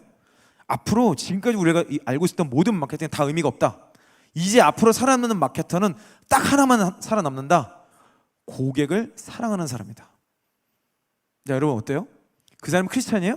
아니에요. 지금 세상은요 성경적으로 가고 있습니다. 저는 유튜브를 볼 때마다 성경적이라는 생각이 들어요.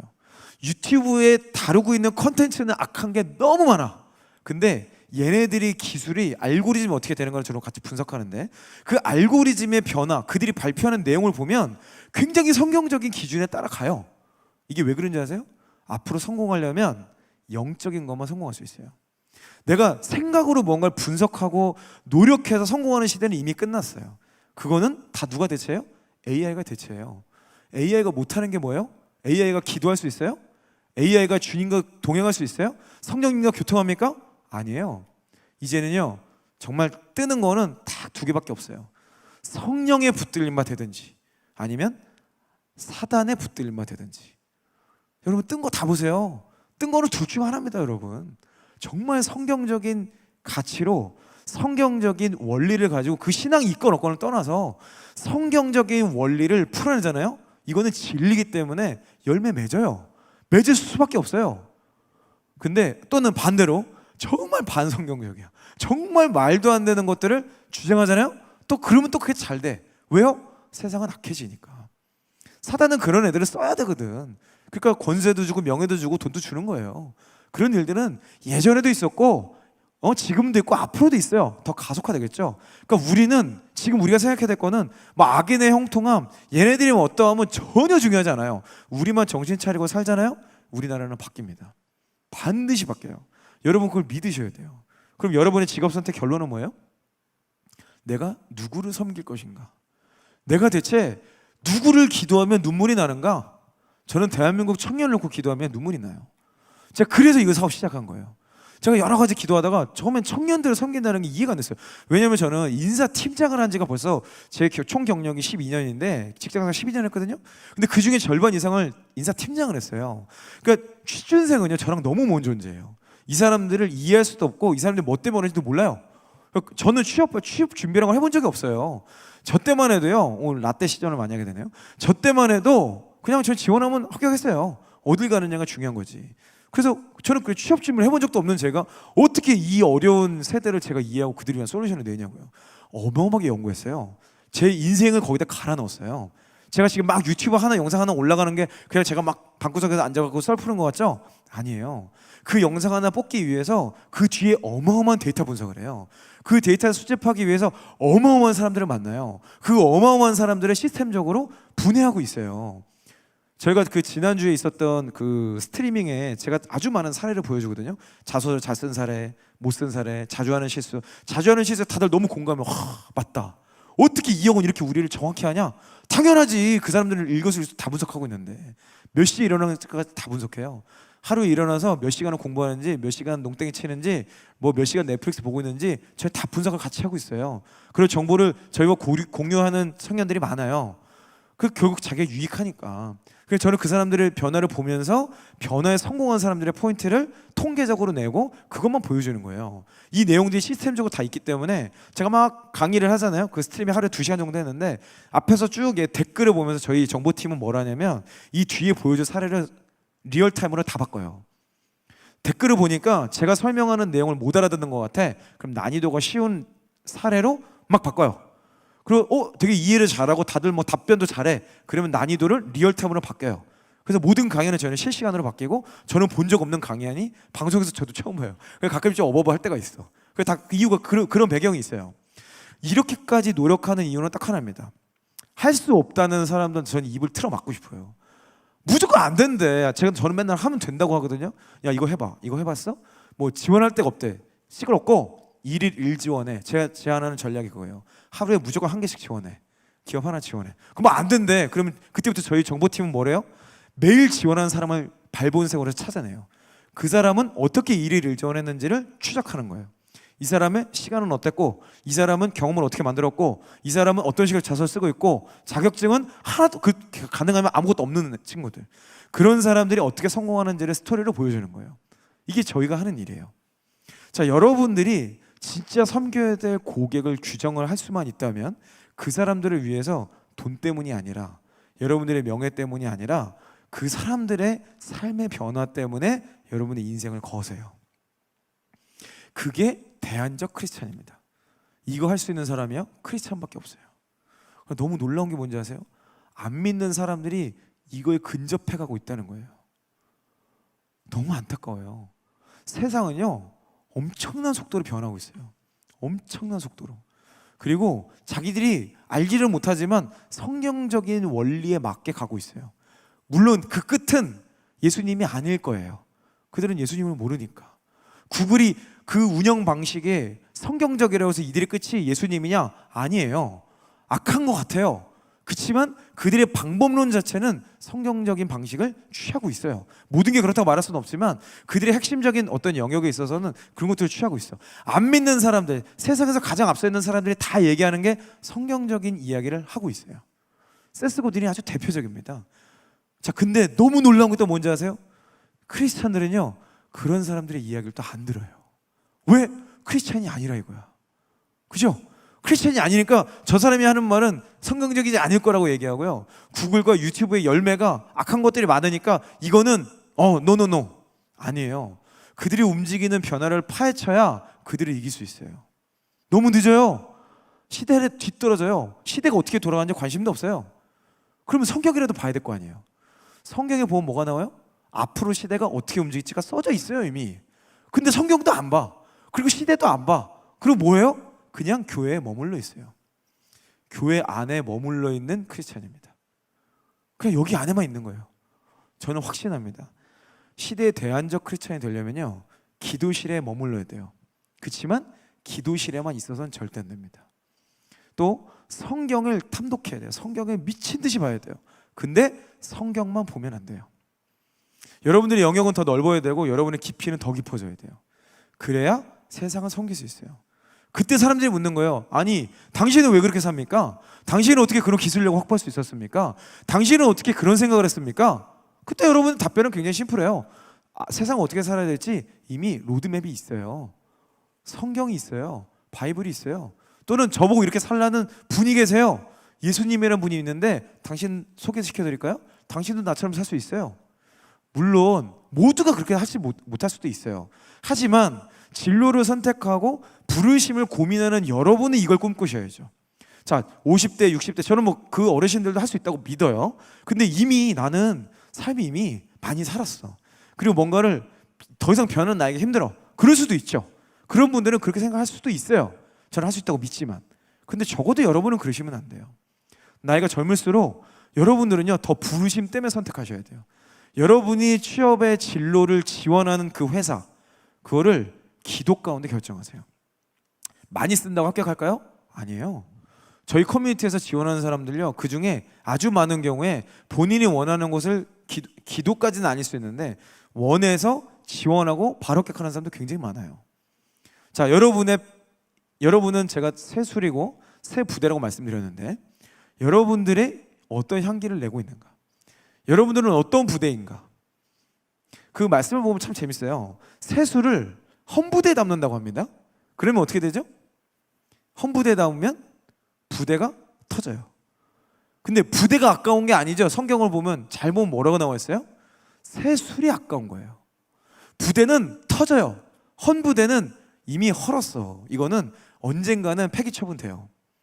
새 술은 그렇지 않아요. 새 술은요 새 맛을 내야 돼요. 더 숙성되고 사람들에게 가치 있게 사용돼야 돼요. 근데 헌부대에 새 술이 들어가잖아요. 터져서 그 새 술까지 버립니다. 여러분 헌부대에 들어가지 마세요. 너무나도 많은 청년들이 심지어 크리스천이라고 하는 사람조차도 자기는 새 술이라는 걸 알아. 그리고 새 술이 돼야 된다라고 주장을 하면서도 헌부대를 향해서 열심히 가고 있고 헌부대를 향해서 준비하고 있고 헌부대를 향해서 자기 인생을 바치고 있어요. 터진다니까요. 여러분 대기업은 새 부대가 아니에요. 공무원은 새 부대가 아니에요. 공무원을 제가 폄하하는 게 아니에요. 대기업을 폄하하는 게 아니에요. 거기에 부르심 있는 자만 그곳에 가셔야 된다는 뜻입니다. 근데 여러분의 패러다임이 아직도 누가 부모님이 또는 친구들이 여기가 좋으니까 나도 가야겠다. 여러분은요 어쩌면 잘못하면 부르심 없는 자일 수도 있어요. 여러분 이 부르심이라는 단어 앞에 굉장히 진지해지셔야 됩니다. 저희 회사는요 매달 보는 숫자가 있어요. 통계청의 자료를 빠지지 않고 보는 게 있는데 1년 내 실업률이죠. 1년 내 취업 유경험 실업률 이 지표를 항상 봐요. 그게 어떻게 변화되는가? 이걸 보다가 유튜브에서 되게 이상한 지표를 하나 봤어요. 20대의 20대의 사망 원인의 51%가 자살이더라고요. 제가 그 통계청 숫자를 보고서 깜짝 놀랐어요. 아니 20대가 죽은 숫자의 절반이 넘게 다 자살이야. 30대는 좀 덜할까요? 37.5%. 10대는 어때요? 39%. 그러니까 또 제가 막 이걸 너무 안타까워서 영상을 올렸더니 어떤 분들이 아니 뭐 10대 20대 죽을 일이 뭐 자살밖에 더 있겠어 뭐 이렇게 진짜 멍청한 소리를 하던데 아니에요 여러분. 최근 1, 2년 사이에 급증했어요. 근데 거기 핵심 원인이 뭔지 아세요? 제가 다른 그런 걸 분석한 여러 가지 다른 논문들을 찾아봐요. 제가 그걸 왜 찾아보겠어요? 저는 취업을 이야기하는 유튜버고 그런 것들을 돕는 서비스를 제공하고 있는데 제가 이런 걸 왜 찾아보냐고요. 대한민국 청년들 때문이에요. 제 사업의 목적, 제가 존재하는 이유, 제가 앞으로 나가야 될 모든 이유는 청년 때문이에요. 저희 구독자는 당연히 뭐 더 소중한 존재죠. 구독과 좋아요, 알람 설정 꼭 하셔야 되는 이유가 여기 있죠. 그렇지만 제가 이걸 시작한 이유도 구독자를 소중하게 생각하는 이유도 결국에는 이거를 건져낼 수 있는 사람의 확률이 높기 때문이에요. 근데 제가 그거를 보고서 엄청 울었어요. 미팅하다가 저희 정보팀이 그걸 발표하는 걸 보고 제가 회의를 중단시켰어요. 미안하다, 내가 더 이상 회의를 못하겠다. 잠깐 쉬자. 그래서 막 제가 울면서 기도를 했어요. 야, 내가 대한민국 청년들 살리자고 지금까지 미친 듯이 달려왔는데 사단은 뒤에서 죽이고 있었구나.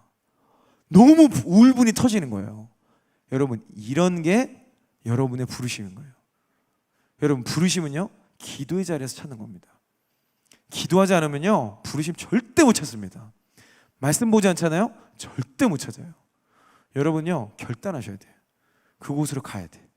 자, 그런데 이미 회사 생활 하시는 분들 있죠? 제가 이제 마무리해야 될 때 시간이 됐는데 이미 회사 생활한 저는 그러면 어떡하죠? 이 형님 강의를 좀 몇 년 전에 오셨어야지 왜 이제 오셔갖고 또 이렇게 또 반문하시는 분들이 계시는데 그러면 어떡하죠? 그런 분들은 지금 계신 곳이 부르신 자리인 거예요. 그렇게 믿으시면 돼요. 근데 지금도 내가 기도하는데 잘못 왔어. 오늘 얘기 듣고 보니까 나 완전 잘못 왔네? 그러면 기도의 자리에 계시면 돼요. 그리고 나서 기도의 부르심의 자리로 가시면 됩니다. 근데 대부분은요 그게 명쾌하게 떨어지지 않을 거예요. 그리고 기도할수록 더 오리무중에 빠질 거예요. 그죠? 그런 분들이 대부분이에요. 제가 한두 명 본 게 아니에요. 여러분의 생활 패턴은 이미 제 통계 안에 다 있어요. 특히 청년들, 교회 청년들. 자, 그런 분들을 위해 제가 결론을 말씀드리면 지금 있는 자리에 누가 갖다 놓으신 거죠, 여러분은? 그게 바로 우리 주님이세요. 그분은 완벽한 계획을 갖고 계세요. 여러분 한 명 한 명에 대해서. 그냥 그걸 믿으시면 돼요. 그러다 보면 여러분이 원래 가야 될 길이 거기가 아닌데 거기 계신 거라면 반드시 주님께서 옮기십니다. 여러분이 옮기기 싫어도 옮기실 거예요. 그럼 우리는 이제 딱 하나만 남는 거예요. 내가 크리스찬으로서 그곳에 남아 있는가? 내가 한 사람의 크리스찬으로서 직장 생활을 하고 있는가? 내 고객을 위해서 내 목숨을 주고 있는가? 내 상사라는 권위를 목사님의 권위 그리고 주님의 권위처럼 받들고 있는가? 뒤에서는 상사 뒷담화 다 하고 동료 뒷담화 다 하고 설레발 다 치면서 나는 크리스찬이요라고 막 전도하고 있어요? 하지 마세요. 그러니까 개독교가 되는 거예요. 안 됩니다. 여러분 삶의 열매로만 얘기하셔야 돼요. 여러분 직장은요 이 전도하기 어려운 시대에 전도할 수 있는 거의 유일한 방법이에요. 앞으로 교회는 전도 절대 못합니다. 모이는 것도 힘들 거예요. 이제는 집교회, 이제 점점 더 초대교회가 될 거예요. 지금 이미 그렇지 않나요? 이 넓은 강당에 지금 여러분 여기 뭐 몇십 분밖에 못 앉아 있잖아요. 계속 그런다니까요. 이 상황과 환경, 뭐 교회 못 모이게 하는 뭐 정부 정책 이런 걸 뭐라 할 때가 아니에요. 그걸 아직도 뭐라 그러고 있으면 이게 지금 안 맞는 거예요. 그게 아니라 그런 상황에서도 예배하고 기도하면 되는 거예요. 북한의 지하교회는 그렇게 따지면 어떻게 예배하죠? 저 중동에 있는 수많은 아랍 국가들은 어떻게 하죠? 걸리면 다 죽음 당하는데 앞으로 그렇게 된다니까요. 성경에 써져 있어요. 그거를 이상하게 생각하지 마세요. 우리는 예수님의 거룩한 신부로서 살아남으면 되는 겁니다. 그러면 세상은 우리를 보면서 예수님을 알게 돼요. 여러분들의 직업, 여러분들의 선택은 반드시 그것과 연결이 되어야만 합니다. 네, 오늘 그 시대 대안적 크리스찬이 되는 것, 이것이 저는 직업을 선택하는 가장 효과적이고 성과를 낼 수 있는 기준이라고 말씀드리고 싶어요. 여러분 기도 자리에 머무시면서 또 말씀을 보시면서 성령께서 여러분이 뭐라고 말씀하시는가, 여러분이 어떤 선택을 해야 되는가에 대해서 진지하게 시간을 보냈으면 좋겠습니다. 네, 제가 여러분 축복하면서 기도하고 마치도록 하겠습니다. 하늘에 계신 우리 아버지, 오직 주의 이름만이 거룩히 여김을 받으십시오. 주님, 이 교회 청년들을 통하여서 주의 일을 이루십시오. 하늘에서 이루어진 그 뜻이, 이미 이루어진 그 뜻이 이 영혼들 통해 이 땅에서 이루어지게 하십시오. 이들이 기도할 때에 주님 세밀하게 말씀하시고 그 음성을 통하여서 새 일을 통해 도전하고 전진하고 열매 맺게 하여 주십시오. 주님, 그 길에 동행하시고 함께 하실 주님을 찬양합니다. 예수 그리스도 이름으로 축복하며 기도합니다. 아멘. 네, 저희 Q&A 시간 바로 진행하도록 하겠습니다. 첫 번째 질문인데요. 자기소개서 쓰는 것이 너무 힘듭니다. 이 많은 지원자 자기소개서를 다 읽을까 하는 생각에 대충 쓸까 싶은 마음도 들고, 자소서는 정말 중요한가요? 정말 잘 썼다는 자소서는 어떤 자소서인가요? 라는 질문을 해주셨거든요. 네, 제가 간단하게 말씀드리면 면접방향 채널을 구독과 좋아요, 알람 설정 하시면 이미 너무나도 많이 방대한 분량으로 상세히 설명을 드려놨고요. 결론을 말씀드리면 자소서는 안 읽습니다. 안 읽을 확률이 매우 높은데, 그렇다고 자소서를 대충 쓰면 되냐? 당연히 안 되죠. 왜냐면 그걸 언제 읽냐면 면접에서 아주 디테일하게 읽습니다. 그러니까 자소서는 전혀 중요한 게 아니지만 면접이 중요한 거예요.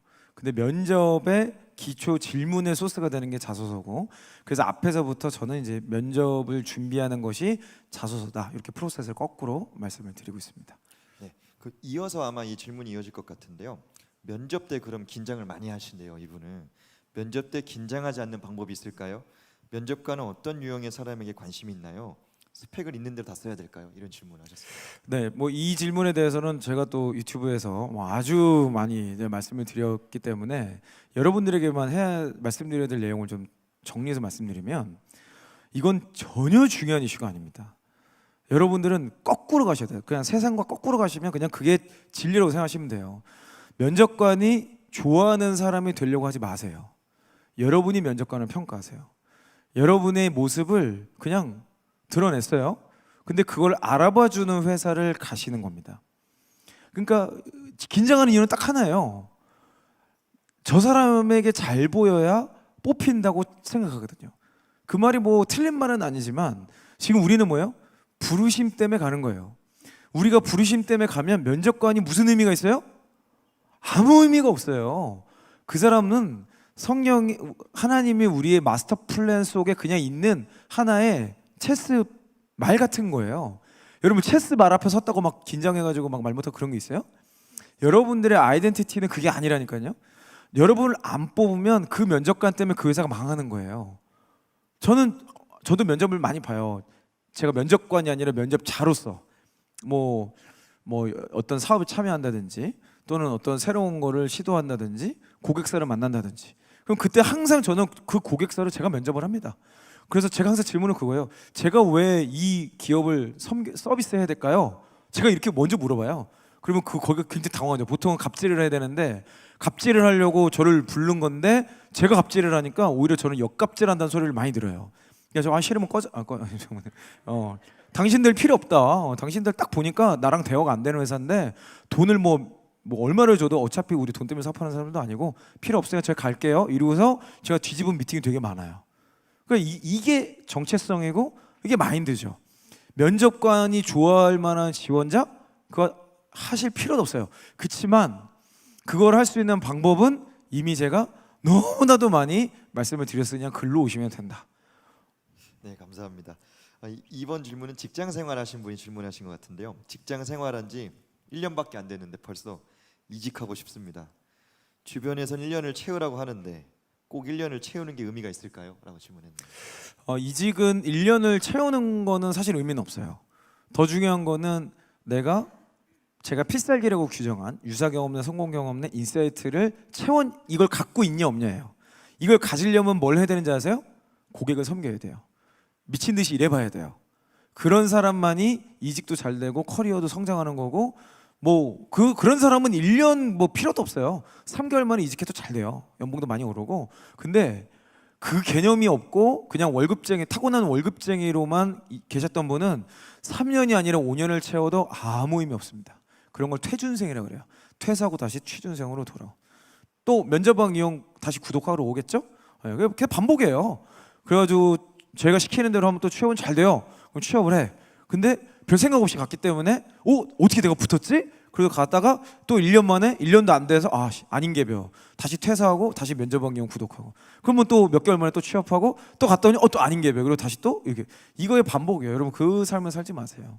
여러분 부르심 때문에 가시면 되는 거고 부르심 때문에 갔다면 1년이냐 2년이냐는 전혀 중요하지 않아요. 성령께서 옮기실 때까지 그 자리 위치에 계셔야 되는 거예요. 출애굽 시절 때 여러분 잘 출애굽기 묵상해 보세요. 구름 기둥이 뜨지 않으면 움직일 채비도 하지 않았어요. 그게 하루일 수도 있고 몇 시간일 수도 있고 몇 년일 수도 있는 거예요. 그냥 성령께서 움직이라고 하실 때까지 여러분은 여러분의 자리를 지키셔야 되는 겁니다. 네, 이번 질문은 퇴사를 하시고 이직하신 분이 질문하신 건데요. 전 직장을 퇴사한 이유에 대해서 어느 정도로 말해야 될지 고민이 됩니다. 퇴사 사유 어떻게 말하는 게 좋을까요? 자, 이거 너무 좋은 질문인데요. 제가 앞서서 말씀드렸던 것이 안 된 채로 입사를 하면 당연히 퇴사 고민을 들어가는 뭐 오래 안 걸려요. 아마 한 달도 안 걸릴 겁니다. 한 달 전부터 퇴사를 계획하시게 될 거예요. 그런데 또 앞에 있는 걸 준비 안 하고 들어가셨기 때문에 들어가서도 준비를 안 하세요. 그리고 나서 퇴사한 이유는 뭐예요? 뭐 뻔하지 뭐 꼰대가 너무 많아서. 저는 아까 제가 워라벨이 참 사탄의 언어라고 했는데 꼰대도 저는 사탄의 언어라고 생각해요. 꼰대라는 물론 꼰대가 어떤 사람인지 알아. 저도 그거 알고 불편한 거 다 알아요. 워라벨도 무슨 말인지 알아. 근데 제가 일부러 여러분들이 좀 각인시켜 드리려고 좀 그런 자극적인 표현을 쓴 거예요. 꼰대라는 이 단어 하나 때문에 권위를 다 망가뜨렸어요. 권위는 너무 중요한 거거든요. 권위 주의는 잘못된 거죠. 근데 이것 때문에 다 망가졌어요. 그러니까 이런 식으로 뭐 이직하는 사유가 뻔해요. 뭐 꼰대 때문에 그리고 뭐 월급이 적어서 그리고 뭐 일이 너무 빡세서 뭐 이런 몇 가지 뭐 안에 거의 다 들어옵니다. 근데 이분이 지원할 수 있는 데는 어때요? 그런 회사밖에 또 없어요. 왜죠? 그 안에서 목숨 걸고 일하지 않았기 때문에. 그러니까 결국은 뻔한 거예요. 내가 갈 수 있는 거는 뻔한데 그 뻔한 데에 가면은 뻔하니까 싫어. 그래서 이직을 해도 또 뻔한 데를 가. 왜? 준비된 게 없으니까. 그럼 거기 가서 또 뻔하게 일하다 보면 또 한 달 만에 퇴사를 꿈꿔요. 그러고 나서 이직을 해봐야 또 뻔한 데로 들어가.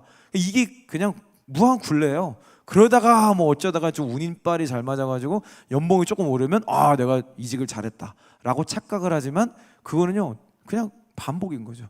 무한 굴레. 우리는 그렇게 살면 안 돼요. 세상 사람들은 그럴 수 있어요. 세상 사람들은 그 과정을 통해서 여러 번 시행착오도 하고 그럴 수 있지만 물론 우리도 시행착오 하지만 적어도 예수 믿는 여러분들은 부르심 때문에 애초에 첫 단추를 그렇게 끼시는 게 좋아요. 첫 단추를 잘못 끼면요 아무리 빨리 잘 끼워도요 끝에 옷이 이상합니다. 바보 같아요. 옷을 다 입고 나도 어디 좀 이상해. 그래서 차라리 처음부터 다시 고쳐 매시는 게 좋을 수도 있다라고 말씀드리고 싶네요. 네, 다음 질문은 덕목에 관련된 질문인 것 같습니다. 전환연 인턴에 합격했지만 개인 역량에 비해 자신감이 없어 보인다는 평가를 받고 최종 탈락해서 마음이 좀 심란한 분이 있는 것 같은데요. 겸손한 마음으로 직장 생활을 해왔다고 생각했는데 취업 시장은 나를 어필하는 것이 더 중요한 걸 알게 됐습니다. 자신감과 겸손을 어떻게 다 잡을 수 있을까요? 취업 시장이 나를 어필하는 좋은 방법을 듣고 싶습니다. 네, 이거 역시 전문화된 유튜브 채널이 있죠. 거기서 제가 체계적으로 다 말씀을 드렸는데 그 중요한 건 뭐냐면 이 겸손함과 자신감의 이 차이가 있어요. 그 차이는 뭐냐면 팩트가 있냐 없냐예요. 그러니까 팩트가 있으면은 그냥 팩트를 얘기하는 거는 뭐 자신감이기도 하지만 교만한 게 아니에요. 그죠? 뭐 여기 이제 이제 제가 형제를 예를 들어 볼게요. 형제 키가 190이야. 그럼 뭐 아무래도 자매분들이 키 큰 교회 오빠들을 뭐 좋아하시잖아요. 근데 이분이 키가 190이라는 걸 키가 몇이에요? 물어봤더니 저 키가 190인데요. 이렇게 얘기하면 그게 교만한 거예요? 아니 이 사람은 이제 교회 청년이 교만하게 키가 190이라고 얘기를 한단 말이야. 이런 사람이 어디 있어요? 이런 게 이 팩트를 가지고 얘기하는 거는 교만도 아니고 자신감도 아니고 그냥 솔직한 거예요. 근데 이제 교만하고 이제 이 자신감이라는 거가 문제가 뭐냐면 이제 문제가 되는 경우는 팩트가 없는데 할 수 있다고 우기는 게 불필요한 자신감, 교만인 거예요. 해본 적도 없어. 그리고 뭐 비슷한 상황에서 돌파해 본 적도 없어. 맨날 갈등 때문에 힘들어했고 윗사람하고 항상 마찰이 있었고 항상 뭐 목표를 달성해 본 적도 없었던 사람이 저는 이 회사에 붙여만 주신다면 돌파할 수 있습니다. 무조건 제가 따올 수 있습니다. 세상에 그런 거짓말이 어딨냐고요. 이거야말로 잘못된 거죠, 그죠? 그러니까 여러분들이 이거는 그냥 어떻게 표현하면 좋을까를 연구하시는 건 시간 낭비예요. 다 쓸데없어요. 그게 아니라 진짜 내가 그런 사람이 되면 끝납니다. 말을 더듬고 자소서를 문법을 다 틀리고 심지어 회사 이름을 잘못 써도 합격해요. 근데 내가 그런 사람이 아닌데 그런 사람인 것처럼 보이는 거는 그게 위선이에요. 여러분들이 그렇게 경멸하는 위선이 여러분이 되는 거예요. 그런 거는 전혀 중요하지 않습니다. 그렇지만 또 제가 너무 이렇게만 얘기하면 너무 신앙적으로만 얘기하는 것 같아서 구체적인 노하우가 분명히 있어요. 뭘 강조하고 제가 이제 그 핵심은 말씀드리는 게 수치화입니다. 숫자로 모든 거를 해석해라. 제가 아까 여러분들한테 일주일에 몇 퍼센트를 주인과 교제하냐고 물어봤죠. 제가 이게 하나의 방법이에요. 신앙생활의 깊이, 신앙생활을 하는 것, 뭐 잘하고 있냐? 교회 열심히 나오는 건 전혀 중요하지 않다. 당신 시간에 11조 하고 있냐? 일주일이 168시간인데 그 11조 하면 최소 몇 시간 여러분 기도하셔야 돼요? 예배 드리셔야 돼요? 최소 16시간, 뭐 반올림하면 17시간. 17시간이면 하루에 몇 시간이에요? 뭐 2시간에서 3시간 사이 되겠죠. 2시간 반이라고 그냥 쳐도 여러분 그 시간을 집중해서 주님과 교제하고 있냔 말이에요. 그러니까 이런 모든 것들을 수치화하는 거. 두 번째, 두갈식으로 던지는 거. 비즈니스 언어를 쓰라는 거예요. 먼저 상대방이 궁금해할 만한 것만 던지는 거. 그래서 상대방이 궁금해할 만한 말을 하기 위해서 뭘 해야 돼요? 상대방이 뭘 궁금해할지 알아야죠. 그러면 그 사람들을 공부해야 돼. 그 사람들을 공부하는 게 뭐예요? 경영을 공부하는 거예요. 경영학과라도요 경영 몰라요. 경영학 박사, 경영학 교수님, 대학 교수님 저랑 대화 나누잖아요. 제 말 못 알아들어요. 그분들은 경영을 아는 게 아니고 경영학 이론을 아는 거예요. 면접관들은 뭐예요? 회사의 경영을 하는 경영 책임자들이에요. 경영이라는 건 그렇게 이론으로 되는 게 아니에요. 실제 사람의 마음, 사람의 생각에 따라서 좋은 성과가 날 때도 있고 안 날 때도 있고 그런 거거든요. 그런 것들을 공부를 하셔야 돼. 기업의 생리, 기업의 방향성, 또 꼭 기업이 아니어도 공무원 공기업 지원하시더라도 조직의 생리, 권위가 원하는 거 뭐고 의사소통을 어떻게 해야 되고 이런 조직에 대한 거 공부를 하셔야 된다는 거죠. 그래서 그것에 관련돼서 이런 걸 궁금해하시는구나 라는 걸 가지고 질문, 답변, 그리고 나의 경험을 근거로 수치화해서 객관적인 숫자로 설명하는 거예요. 뭐 굳이 이런 게 따지자면 노하우고 그 예시와 방법과 프로세스와 시스템은 저희 그 유명한 채널에서 아주 상세하게 300편에 넘는 영상으로 다 해놨습니다. 근데 꼭 교회에 계시는 분들이 안 보시더라고. 그래서 진짜 이거 심각한 얘기예요. 세상에선 다 아는데 교회가 유독 몰라. 그러니까 참 이게 목사님 이게 대체 왜 목사님 청년사역 하시는 거잖아요, 그죠? 구독 좀 해주세요. 아니 이게 구독이 중요한 게 아니라 이 사회 현상에 대해서 좀 해석을 해요. 왜 이런 일이 일어나는지. 네. 제가 구독시키겠습니다. 구독하시고 책을 앞에서 흔드시네요. 네, 그렇죠. 네, 좋습니다.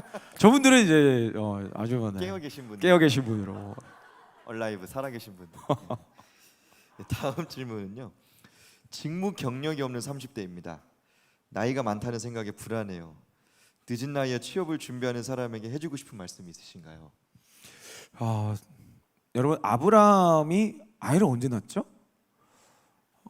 성경에 그러니까 제가 계속 이런 얘기하면 왜 저분은 지금 솔루션을 얘기해 주러 와 있는데 목사님처럼 답답한 얘기를 하나 이럴 수 있는데 성경이 진리예요, 진짜로. 그 아브라함이 100세의 아들을 낳거든요. 약속의 아들을. 저는 그 마음 아주 조금 이해해요. 저는 26살에 결혼했습니다. 그리고 39에 아이를 낳았어요. 저는 분명 결혼하자마자 아이를 주실 거라는 음성을 들었는데 13년을 기다렸어요. 여러분 그 과정이 결코 쉽지 않았어요. 되게 어려움이 여러 가지 있었어요. 저는 결혼을 일찍 했는데 저보다 늦게 결혼한 사람들 다 자녀를 낳고 이런 믿음의 씨름이 있었다고요. 그렇게 낳은 아이가 지금 7개월 된 거예요. 그런 아이가 그러니까 이 나이는요 전혀 중요한 게 아니고 제가 이걸 돌아봤을 때 제가 지금 나이를 먹기까지 자녀가 없었음으로 인해서 부르심의 영역으로 더 들어갈 수 있었어요. 제가 지금 돌아보면 제가 만약에 그때 아이가 있었다면 못했을 일도 있었을 것 같아요. 그러니까 하나님의 계획이 완벽하다는 걸 그냥 믿는 거죠. 그럼 내가 지금 나이가 30이에요. 제가 저희 구독자들의 그 수십만의 모두를 분석한 건 아니지만 수천 명의 데이터를 분석한 결과 지금 합격하는 평균 연령이 28세입니다. 제가 이거를 구체적으로 수치화해서 스트리밍까지 다 했어요. 그러니까 이제 꼭 오셨으면 좋겠고 28세예요. 28세 평균 합격 나이가. 근데 꼭 나이 많았는데 저 어떡하죠라고 묻는 사람이 27세입니다. 그냥 두려운 거예요. 이거는 두려운 이유가 뭐죠? 내 자신에 대한 자신이 없기 때문에. 자신이 없는 이유가 뭐예요? 내가 지금까지 이 길을 왜 걸어왔는지 설명을 못해요. 여러분이 매 순간 성령께 붙들림만 되면 삶을 살았고 어떤 전공을 선택할 때, 어떤 수강을 하나 할 때, 교회를 선택할 때, 교회에서 어떤 활동을 할 때, 동아리를 할 때 그 모든 선택에 있어서 모두를 할 수는 없더라도 중요한 선택에 있어서 말씀을 가지고 기도를 가지고 결정을 했다면 여러분은 당당하실 거예요. 그리고 그 경험이 쓸데없다 말하지 않습니다. 저는 군대 경험, 뭐 어떤 분들은 막 군대 경험 절대 가지 말라고 하는데 아니요, 군대 경험 너무 중요합니다. 조직 생활이라는 거가 군대보다 완벽한 조직이 없어요, 지구상에. 그래서 모든 HR 담당자들, 인사 담당자들이 연구하는 조직이 바로 군대예요. 이건 인사 전문가들은 똑같이 얘기합니다. 왜 그런지 아세요? 조직 이론적으로 보면 인류 역사상 가장 오래된 조직의 형태가 군대예요. 비즈니스를 제 아무리 해도 전쟁터에서 사람이 죽어나가고 머리가 터지는데 그 확률을 줄이기 위한 노력을 하는 군대보다 완벽한 조직이 있을까요? 없어요. 군대 갔다 오신 분들 알죠? 전쟁 나기 전부터 자기가 어떤 활동을 해야 되는지를 세부 시행 규칙까지 다 갖고 있어요. 그런 회사는 없어요. 그래서 어떻게 그걸 완벽하게 만드냐를 군대를 연구하거든요. 근데 왜 군대 경험은 쓸데없다 말하죠? 아니에요. 교회 경험 쓸데없 아니에요. 교회 경험도 조직 활동입니다. 다른 누군가를 섬기는 활동이에요. 교회를 조직으로 인식하기만 하면 그 안에서의 권위 구조, 그리고 프로세스, 새로운 시스템 이런 도입을 교회를 빨리빨리 하잖아요. 요즘에 교회가 이게 너무 느려서 제가 좀 안타깝긴 하지만 그래도 지금 이런 수련회라든지 이런 활동들은 지금 시대의 기술을 지금 앞서서 하고 계신 거잖아요. 이런 것들을 하는 활동들, 예전에 오프라인으로 모였을 때 이렇게밖에 못 모였던 게 온라인으로 모였을 때 이렇게 더 많은 활동을 했다. 이건 마케팅에 성공한 거예요. 우리 비즈니스 마인드로 보면. 그리고 이런 어떤 권위 구조의 어려움이나 팀워크를 돌파했던 경험들 너무 좋은 경험이에요. 내가 했던 경험을 무가치하게 느끼는 순간 자신감이 사라져요. 저는 어떤 직무는 나이 많은 게 유익하다. 제가 여러 기업들을 서비스하고 있는데 CEO들을 코칭하고 있거든요. 특별히 기독교 기업이라고 주장하시는 분들, 그 CEO 분들은 제가 만나서 면접을 보고, 그분들이 저희 고객사긴 하지만 제가 섬길 만한 가치가 있는지를 면접을 보고 그 기업을 섬겨요. 서비스해요. 정기적으로 CEO도 만나서 제가 면담도 하고, 거기 저희가 보낸 직원들은 저희가 이제 추천을 해주죠. 그래서 거기에 있는 직원들을 제가 정기적으로 케어도 해요. 그러면서 이제 그 회사의 전체적인 운영을 같이 보는데, 그 회사들에서 이야기하는 이제 몇몇 직무는 너무 나이가 어리면 조금 어렵다라는 말을 하는 경우도 있어요. 그래서 여러분들이 꼭 나이가 많다는 것 자체가 무조건 페널티 상황이고 그게 안 좋고 이렇다기보다는 나이가 많아도 생각이 젊고 내가 도전하겠다는 어떤 이런 가치가 있다면 제가 보기엔 괜찮아요. 근데 나이가 아무리 젊어도 젊은 꼰대면 기업에서도 회피합니다. 그러니까 결국에는 이 사람의 영이 깨어 있냐, 그리고 이 사람이 지금 살아 있냐, 얼라이브 하고 있냐, 이게 중요한 거지. 무슨 나이는 물론 이제 그런 건 있어요. 나이가 젊으면 머리가 말랑말랑할 확률이 높아요. 그거는 인류 통계가 그래요. 아무래도 나이가 많으면 자기 주관이 있고 자기 생각이 있고 삶에 이런 게 있어요. 그러니까 최대한 빨리 취업하는 게 좋아요. 그건 너무 당연한 거고. 그렇지만 크리스찬은 저는 좀 다를 거라 생각해요. 실제로 그렇고. 그래서 제가 저희 회사에도 가장 최근에 들어온 분 중에 한 분은 아무 경험이 없는 36세인가 7세인가 그랬어요. 그러니까 전혀 저는 그것이 중요한 게 아니고 그 사람이 가지고 있는 마인드와 생각과 도전이 더 중요하고, 그걸 설명할 수 있다면, 설명할 수 없으면 이제 좀 어려운 거, 설명할 수 있다면 가치가 있다라고 좀 말씀드리고 싶네요. 네, 한 3가지 정도 남았는데요. 어떻게 가능하실까요? 네. 네. 직장 생활을 하다 보니 개인적인 시간이 많이 부족함을 느낍니다. 아까 워라벨 그 관련된 질문인 것 같은데요. 자기 개발도 하고 싶고 신앙생활도 하고 싶고 직장생활도 더 열심히 하고 싶은데 혹시 대표님은 자기 개발, 신앙생활, 또 직장생활, 시간 관리 어떻게 하고 계십니까? 네, 그 시간 관리 관련돼서는 이제 태산이 형이라는 좋은 채널에서 굉장히 많은 사례와 노하우를 지금 말씀드리고 있는데요. 지금 이 질문 자체가 틀렸어요. 제가 아까 말씀드렸죠. 일과 삶과 신앙을 분리하고 있다고. 정확히 얘기하죠. 일도 해야겠고, 그리고 자기 개발도 해야 되겠고, 신앙생활도 해야 되겠고. 이 지금 이 문제가 심각하다니까요. 지금 이 패러다임이 굉장히 인본주의적인 거예요. 다 다르다는 거야. 아니에요. 저는 어떻게 하냐면 6시에 출근을 합니다. 그리고 회사 가서 3시간 동안 기도하고 예배해요. 그리고 오전부터 오후까지는 미친 듯이 일합니다. 일이 안 끝나요? 그냥 그날 밤새입니다. 그리고 제 일이 곧 저는 예배고 제 일이 기도예요. 그러니까 일과 삶과 신앙의 경계가 없어요. 그러니까 저희 회사 직원들에게 저는 그걸 요구해요. 그리고 워라밸, 저는 물론 대표로서 법이라는 게 있기 때문에 그런 근무 시간 이런 걸 최대한 지켜주려고 노력을 해요.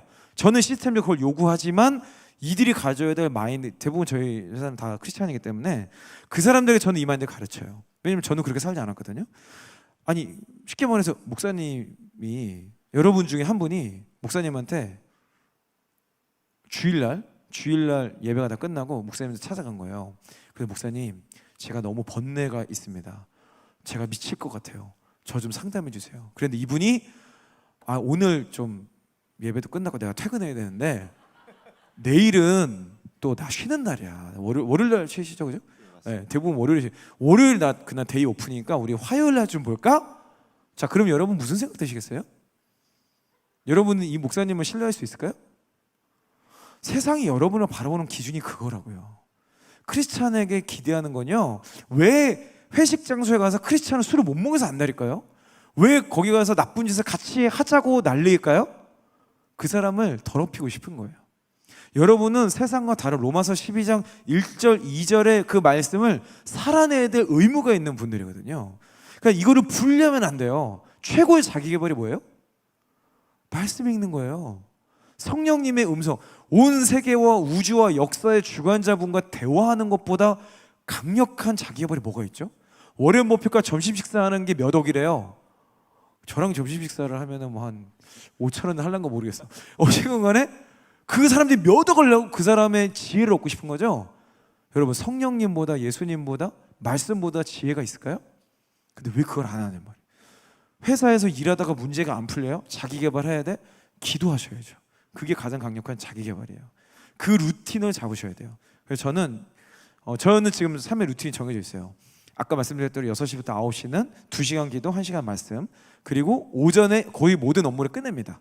그리고 점심 먹고 오후에는 유튜브 촬영을 1-2시간 정도 해요. 그리고 퇴근합니다. 오후 3시 정도. 그리고 나서 가족과 시간을 저녁 때까지 보내요.